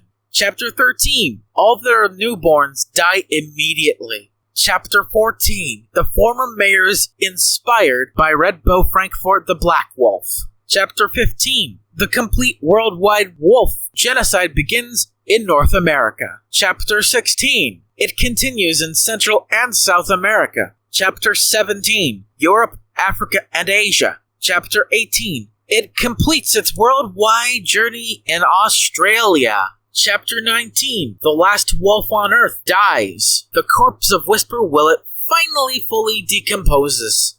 And finally, Chapter 20, Conclusion of the audiobook and audiobook series finale. Chapter 1, The Beginning of a New Town. To make all of this clear, this audiobook's timeline is based in the future. Our story begins on March 28th, 2040. A new town has finished being built by workers. Before the mayor can be elected as such, this town had to have a name. Hundreds of suggestions came out of the woodwork by countless anthro-animals out there. there were 3 separate neighborhoods, 2 of which being suburbs, 2 high schools, 2 middle schools, 2 elementary schools, 2 daycare centers, 1 church, 5 restaurants, and the largest part of the city, Mayor City Hall. There is also a giant supermarket for anthro-animals to go grocery shopping, named Grocery Bags and Sacks. There's another bar that was built far away from Red Bow's Bad to the Bow Wow bar that was later demolished in August of 2035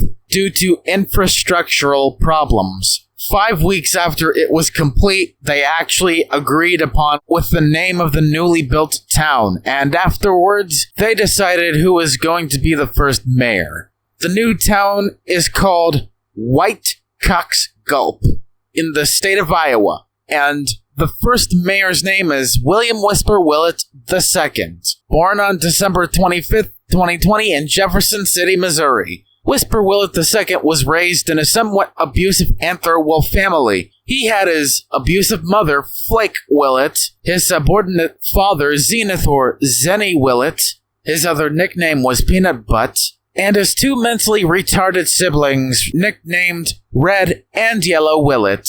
Whisper Whillet II dropped out of high school at the age of 18 because both of his parents decided to kill each other. Zenith kills Flake and then himself, but that didn't stop him from seeking future ambitions of becoming an important public figure like a president, mayor, or even prime minister. Red and Yellow were just left to literally cannibalize each other and die. Whisper finally cuts the red ribbon with a giant golden and fuzzy pair of scissors all by himself.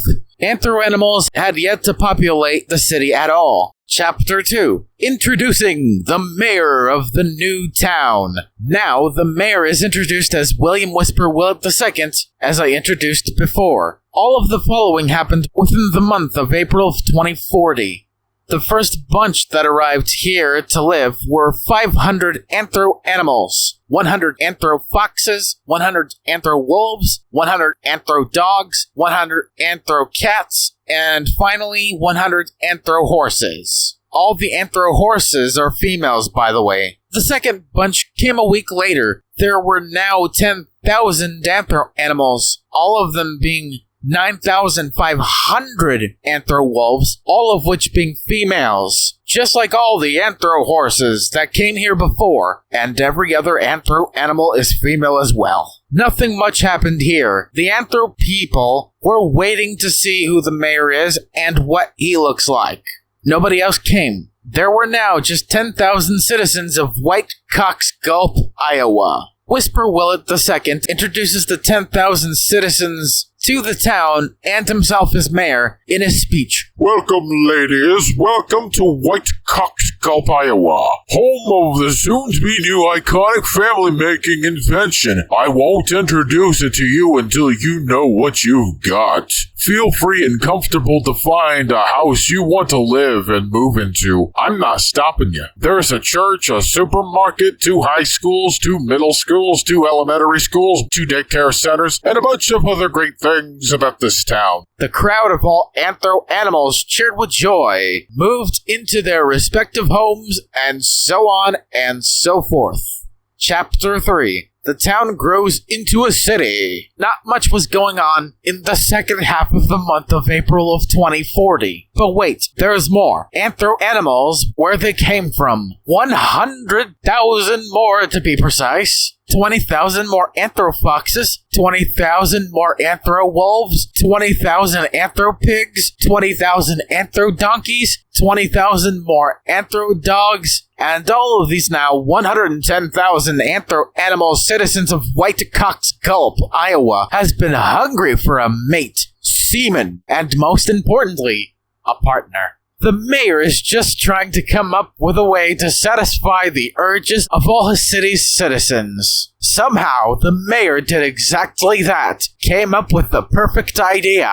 But this idea isn't bringing male anthro-animals to balance out all the 110,000 female ones that came to the city. It's a lot better, and so much juicier. Content warning, the following events contain mature themes, mature references, and other things that are deemed inappropriate to anyone under the age of 18. So, So for those who are under the age of 18, click off now. Chapter 4. Pussy makes a mayor go mad. On May 1st, 2040, Whisper Whillet II has finally had enough of the protests from his citizens and announces his new invention idea. Ladies, I have come to a thrilling conclusion. You need artificial Whisper Whillet sex dolls, but don't any of you worry. I will retrieve Whisper's dead corpse, make a sex doll shaped just like and named after him.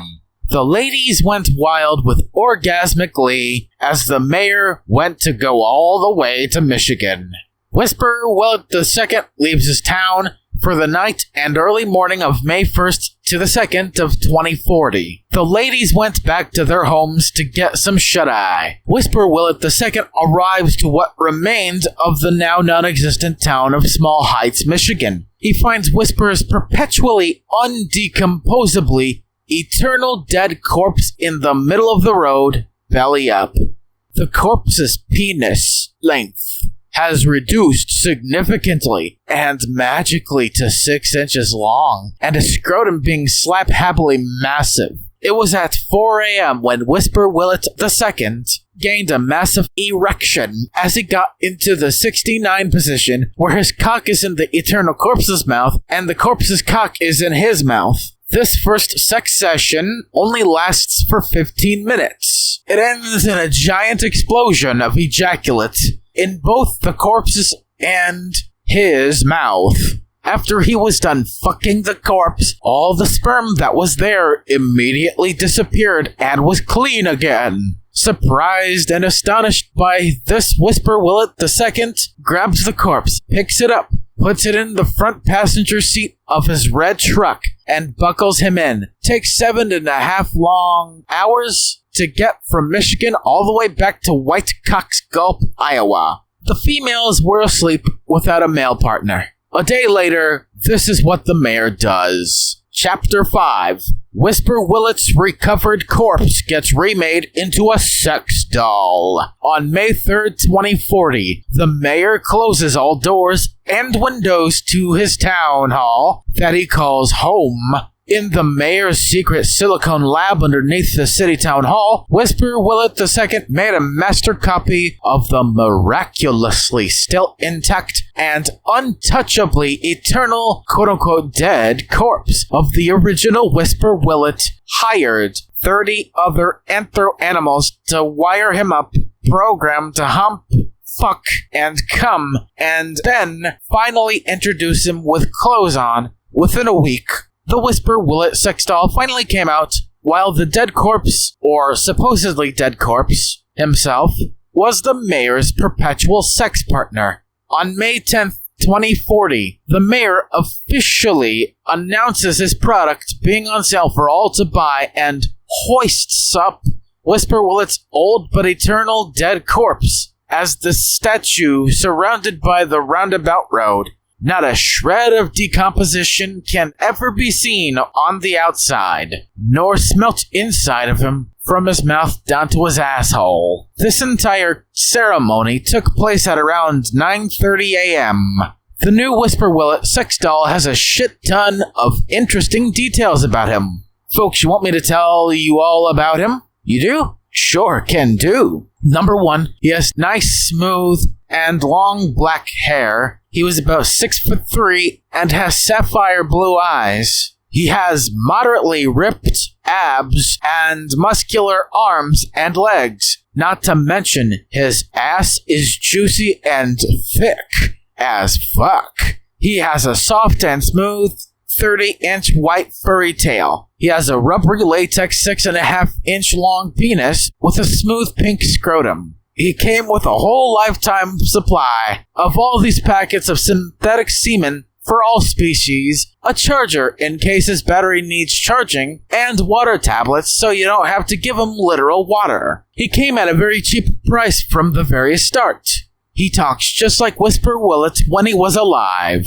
His body is literally programmed to hump, fuck you, while grunting, kissing, licking, and giving you sexy compliments and statements like, "Heaven hath no pussy like a mother's womb." Or, the best one yet to come out of this doll's mouth, I love the way you move it, baby. Let's take it nice and slow in the park. Woof, woof. And finally, he was easy to turn on and turn off. He has a power button right in his hair, at the lower end of his scalp right between the two ears. So you wouldn't want to get too savvy with his head, or he'll turn off. You wouldn't want that as an anthro animal now, would you? More and more female anthro animals bought more of him later on in this audiobook. Chapter 6. The Mayor's Dastardly Evil Plan. On the night of May 10th, 2040, Mayor Whisper Whillet II secretly hatched his plan to doom all of wolves on planet Earth, with yet another genocide attempt. This time, it won't backfire spectacularly like Redbow's attempt did in the last audiobook. This time, it'll actually be all around the world, except for Antarctica, because it's pretty much inhabitable in the mayor's opinion. Redbow's attempt wasn't even worldwide because he was so illiterate he couldn't even read the map correctly. Redbow's family caught up with him, had an essential sit-down argument that went south really quickly, and all of this ended up having Redbow kill his entire Anthrowolf family and then himself. The house again Redbow did all that in was demolished afterwards. Redbow was apparently Whisper Whillet II's inspiration, sharing the same opinion in an effort to further the same goal as he did before. Be the one and only leader of all the wolf packs in the world, like a dictator. An evil, desperate dictator that has lost his way in life. So now he has to kill the very ones he loved to prove a faulty point. He plans to go from North America to kill all the daddy anther wolves, continues into Central and South America, then go to Europe, Asia, and finally, to finish it all off, Australia. Whisper Whillet II goes to his personal fridge to grab himself a huge can of beer as a means of coping with the loss of the eternal corpse as his quote-unquote perpetual and personal anthro sex doll. The bastard carries the name of the damn furry thing, and he only wants to fuck it in vain, just to see his sex-themed town go to shit. I don't want to jump the gun too early, but that is what will eventually and essentially happen later in this audiobook. Don't want to spoil anything too soon to disappoint any of you who want to become fans of this audiobook franchise. Nobody knows of his evil plan, so nobody is alarmed yet, but as you'll see, or rather hear in the next chapter, his product is selling like hotcakes. This entire audiobook surrounds itself around a moral theme, heritage indifference. But let's not get too carried away with a potential ramble I may or may not go off on about heritage indifference. Chapter 7. Whisper Whillet becomes an anthro animal sex doll bestseller. 20 days later, Whisper Whillet the sex doll becomes a bestseller in White Cox Gulp, Iowa, selling so many of him that Chapter 9 will obviously be highlighting that stat in this audiobook. But for now, over 10,000 of them have been sold as of Chapter 7. This doll has some rave reviews. The critics have gone absolutely bananas for that doll. One of the reviews came from one of the hottest anthro horses to have ever lived here in White Cox Gulp, Iowa, named Toniana Banks. She was 33 years old, never aged a day in her life, and she looked impressively young. And her review goes as follows. I've never seen such love and care put into the creation of this magnificent sex doll. The first time I've given this alpha doll a try for vaginal sex, I was literally vibrating with pleasure during the climax. And it was during this climax that he actually jizzed in me. I can't wait for what will happen to me when I'm pregnant with my own little baby horsey. By the way, the synthetic semen is customized for any species, so it's not just for wolves. There's synthetic semen for any anthro animal like anthro wolves, anthro foxes, anthro dogs, anthro cats, anthro horses, anthro donkeys, anthro bears, anthro coyotes, anthro pigs, etc. Even anthro otters, for Christ's sake.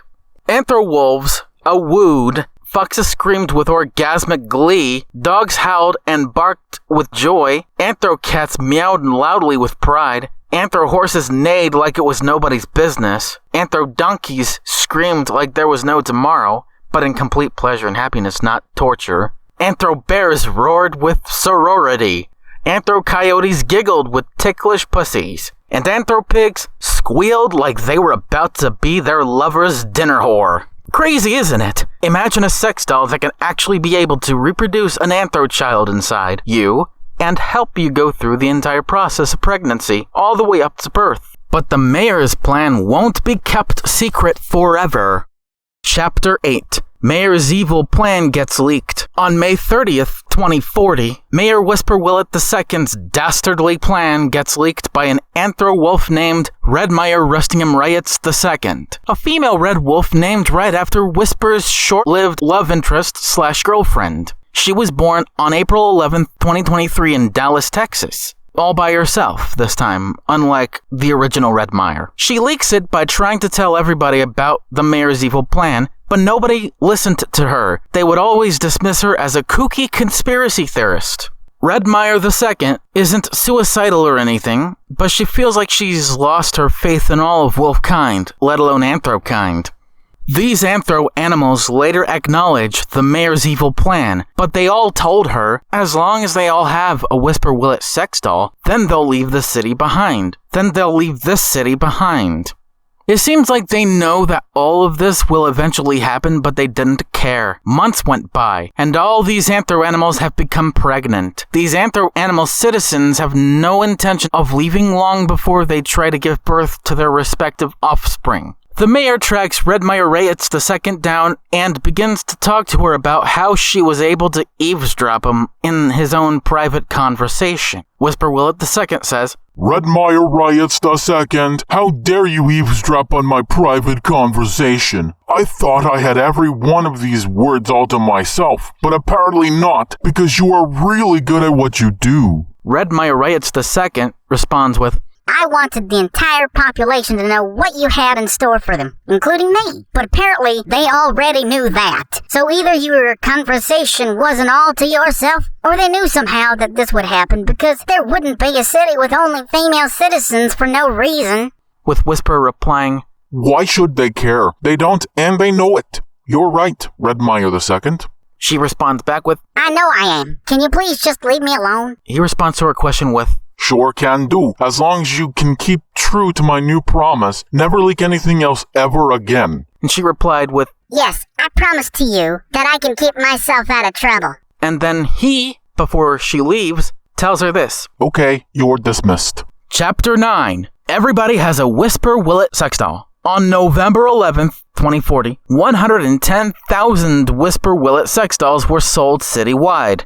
And everybody's still loving it as much as the time that Tony Anna Banks made her first review of the mayor's product. Most of the 110,000, or about 79,000 of them, are on the verge of the end of their pregnancy cycle. The other 31,000 are still pregnant, but still got a long way to go until their water breaks. But before the results can be analyzed and computed as data, when it comes to the population, Chapter 10 will demonstrate that doing any of this is completely pointless. But now, there's an overflowing amount of negative reviews for the product, after a few months of being drowned out by overwhelmingly positive reviews, just for the pleasure and sexual experience with the doll itself.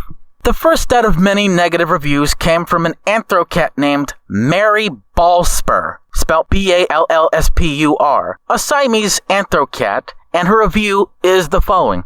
I can't even believe that any of these anthro whores, including me, ever bought this sex bot of reproductive destruction. One of these days, your newborn will die as soon as they come out of the womb, and they will all say that synthetic semen wouldn't help them come up with a result of any valuable difference. No fucking shit, cuntblock. This is why I will be the example of all examples. I have to have my vagina be pulled clean out of its socket. Not every female anthro animal has that ability to carry such a hot load of synthetic anthro cat jizz.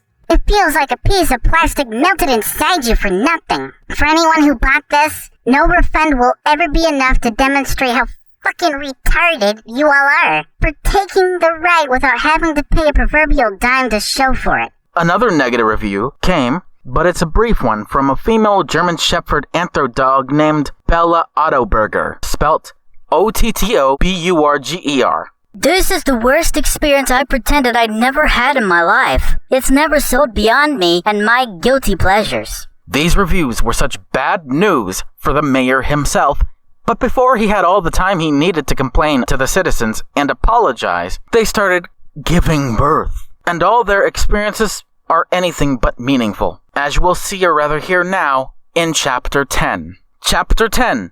The town suffers from overpopulation of dead newborns. On Christmas Day 2040, all the 79,000 anthro animals that were so close to having their water break have now given birth. But the plot thickens here. So did their vagina's inner walls. These newborns, as Mary Ballspur, the Siamese anthrocat, predicted, died as soon as they came out of the womb. Mary Ballspur was named as the new mayor of White Cox Gulp, Iowa, right after Whisper Whillet II resigned in complete and utter shame. Mary Ballspur directed that the rest of the 31,000 that have not yet given birth to get an abortion, but the town had no such place as an abortion clinic, let alone Planned Parenthood. The rest of the population started rioting, and then Mary herself resigned as the second and last mayor of White Cox Gulp, Iowa. But whatever happened to the 79,000 would-be anthro-animal mothers? They threw their dead newborns right at Whisper Whillet II's head, but all of them missed him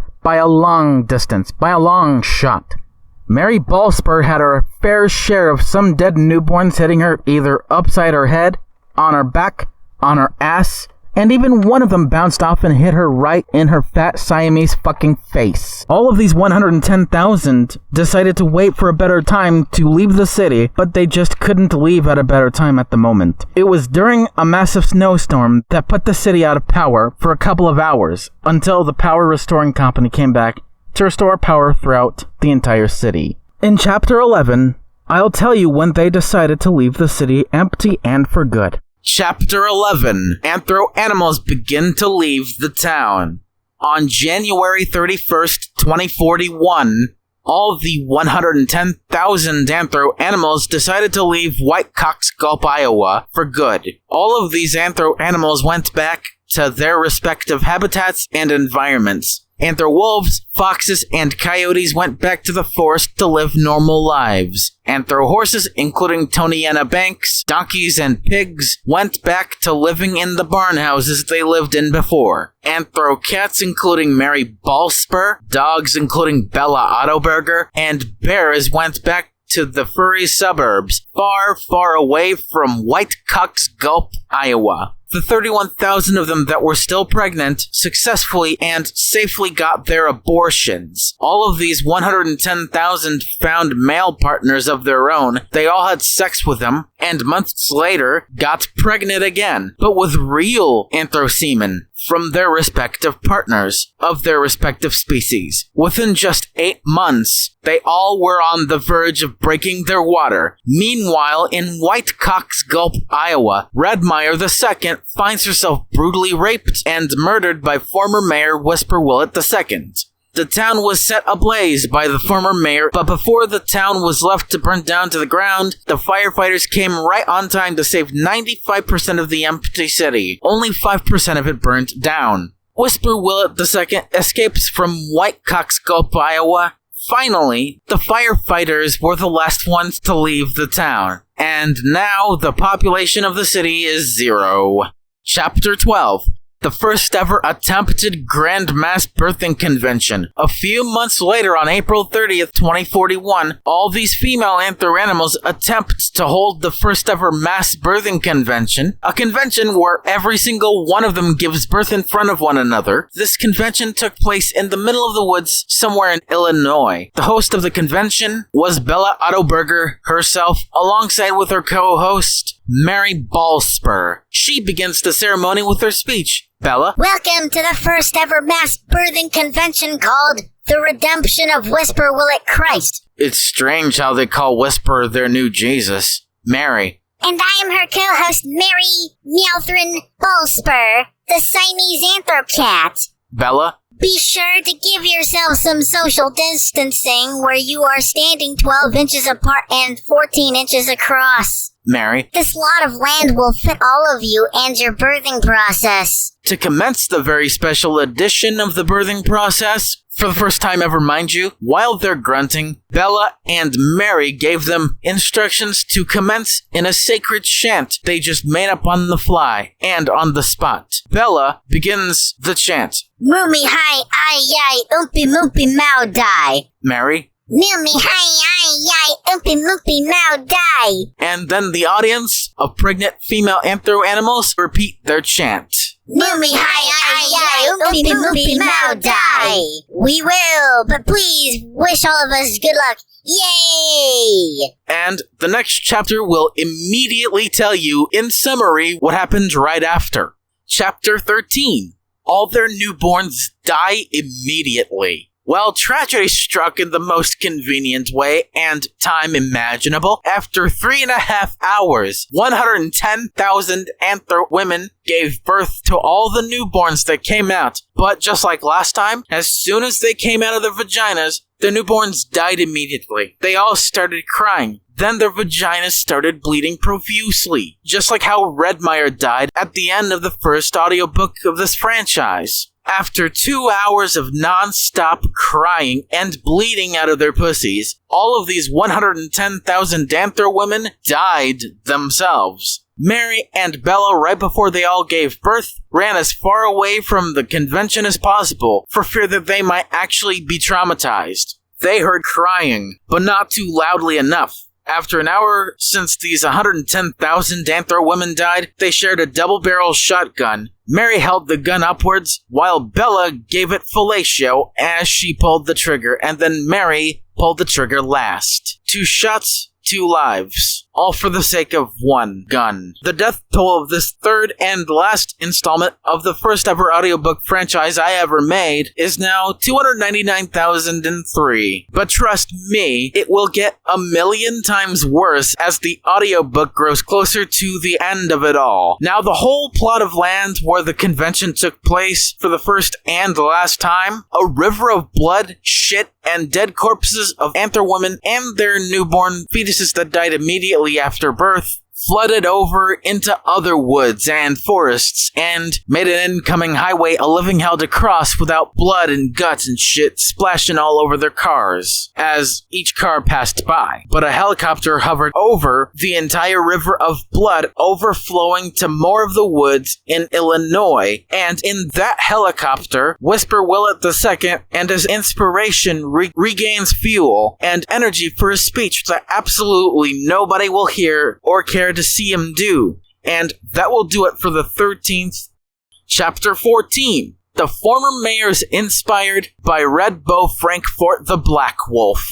Whisper Whillet II goes back to the partially burnt down remains of White Cock's Gulp, Iowa. He decided to start another fire, but this time, it's a fire that the former firefighters can no longer be there to quench. Whisper Whillet II saw the corpse come back to life, only to be butt-fucked by the corpse out of anger and hate. Whisper Whillet II, while being fucked in the ass, felt strangely satisfied about the speech he was about to go off on. But he can't this time because he's trying to chase the now-to-be-alive corpse back to the city. Whisper Whillet I's corpse ran away from him. They both ran away with each other eventually, all the way up to Des Moines, Iowa. Whisper Whillet II has the chance to do a speech right next to the resurrected dead corpse of William Whisper Whillet, who was born in 1966 and died in 1995. And here is how it went on May 21st, 2041. Well, folks,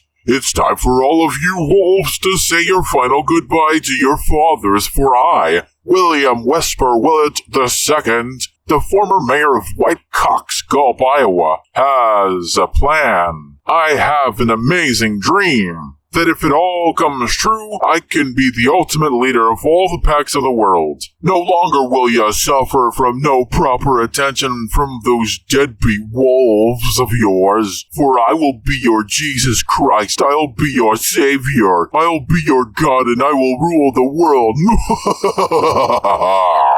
The Anther Wolf crowd unironically cheers for now, but eventually, all death comes to a rearing ugly head. Chapter 15. The complete worldwide wolf genocide begins in North America. As of now, before his massively successful genocide, there were about 11.5 million wolves all over the world. 1,437,500 of them are father wolves. Whisper Whillet II and the resurrected corpse of William Whisper Whillet I starts traveling all over the world to find any father wolf and kill them all. He decided to do genocide Red Bow style. His genocide started on October 3rd, 2041. Starting in America, he successfully killed all the father wolves in America, Canada, and even Mexico. 234,000 in the United States of America, 110,000 in Canada, and 400,000 in Mexico.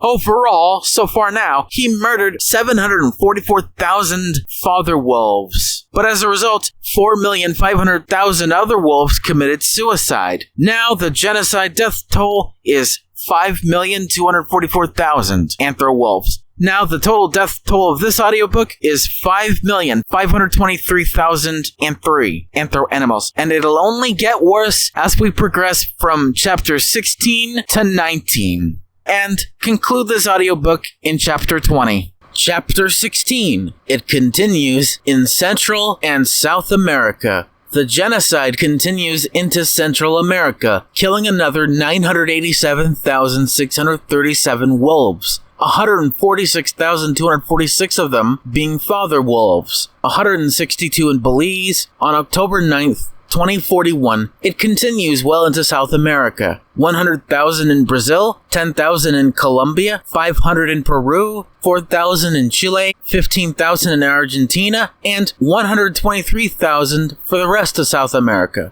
And the total for South America is 252,662. The total death toll of this genocide now is 6,484,299. Making the total death toll of this audiobook to be 6,783,302. Chapter 17. Europe, Africa, and Asia. Europe bears the brunt of the genocide that Whisper Whillet II commenced. On October 15th, 2041, it continues in Europe. Another 3,063,270 wolves died in Europe, adding to the total death toll of this genocide, which is now 9,547,569. And the total death toll of this audiobook now is 9,846,572. Now let's get into Africa. On October 19th, 2041, 5,000 wolves get killed there, adding the least to both death tolls. The genocide death toll, which is now 9,552,569, and the total audiobook death toll, 9,851,572. Now, let's finish off this chapter by going into Asia. On October 20th, 2041, there were only 1 million total wolves in Asia, which just adds 1 million to both death tolls. The genocide death toll now being 10,552,569, and the audiobook death toll being 10,851,572. Chapter 18. It completes its worldwide journey in Australia. And finally, it is complete and successful after they killed all the anthro wolves in the land down under. From October 21st to the night of October 31st, 2041. 947,431 of them, to be exact. The last of the remaining anthro wolves in the world. Now, all of the remaining 11.5 million anthro wolves have died. Red Bow style. He did all this while sitting next to the corpse he brought with him, pinpointing where each wolf was, had to fly separate planes to get to each continent, all the while leaving behind his helicopter. Now, the total audiobook death toll is 11,799,003. But as Whisper Whillet comes back to the completely burnt down former town of White Coxgulp, Iowa, something pretty fucking tragic happens to former Mayor Whisper Whillet II. As he leaves the plane after landing so perfectly on top of where the city hall was. Chapter 19. The last wolf on Earth dies. The corpse of Whisper Whillet finally fully decomposes. On November 1st, 2041, at around 7:45 a.m., they finally return home. Whisper Whillet II finds the quote-unquote resurrected corpse right next to him, walking very slowly to his second and permanent death. He begins to feel his heart beating faster and faster. He feels that it's harder to breathe, walk, or even speak frequently. Right as William Whisper Whillet's quote-unquote resurrected corpse dies for the second and final time, the corpse speaks only for a few moments, and he says this. Whisper, You are the leader of your own pack now. Feel proud of yourself. I love you. Whisper Whillet II responds with, I love you too, Whisper. Whisper Willet's corpse said his last few words. I'm very proud of you. Finish your plan. Goodbye, my child. In which now the corpse finally dies forever, leaving this planet, and he begins to decompose. Whisper Whillet II starts crying quietly, but gets gradually louder and more heartfelt as a minute or two passes by. Whisper Whillet II grabs his pistol that he had in his left pocket, but before he had the chance to blow his brain out, he had a severe heart attack, chokes on a spit, and finally succumbs while falling down onto the middle of the ash and rubble of the former City Hall building of Whitecock's Gulp, Iowa. Now, the former town or city of Whitecock's Gulp, Iowa, no longer exists. For all the ashes, rubble, Whisper Willet's fully decomposed corpse, and Whisper Whillet II's now dead corpse begins to decompose. And that ends the story of this entire audiobook. It perfectly solidifies the main point of not just this one, but the previous two audiobooks as well. But before we get to the last chapter of this audiobook, I would like to let you know that this story technically ended on a happy note.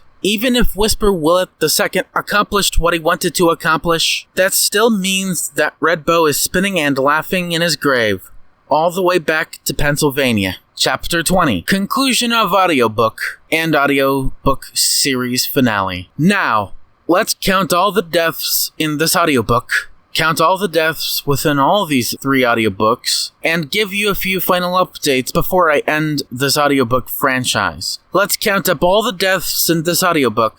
I'm going to include the deaths of Flake, Zenith, Red, and Yellow Whillet. Now, the total audiobook death toll is 11,799,007. Now, let's add this to all the deaths within this audiobook franchise. And then we get 11,911,580. Nearly 12 million died within this audiobook franchise. So, we're not going to go too deep into something we already covered. So now, here are the final few updates. Number 1, an EF5 tornado swept up the entirely burnt downtown of Whitecock's Gulp, Iowa, leaving nothing behind, not even Whisper Whillet II's dead corpse, let alone the officially decomposed corpse of the original Whisper Whillet, 1966 to 1995.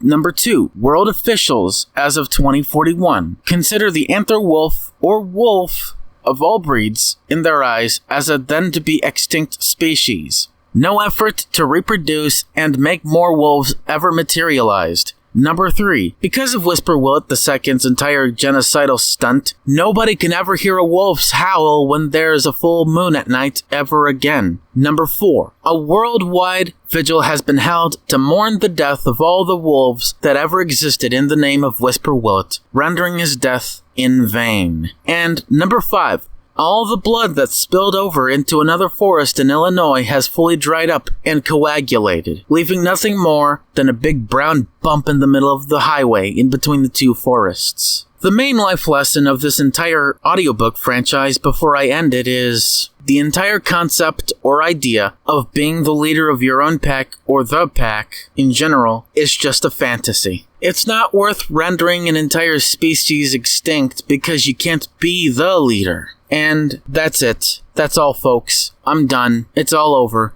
This has been The Curious Case of Whisper Whillet 3, The Last Wolf on Earth. See you in the next big audiobook franchise. Consider this one over. I have been your host, Brian Mullins the Fox, or simply known as Brian Mullins, signing out. Goodbye to you all on this one.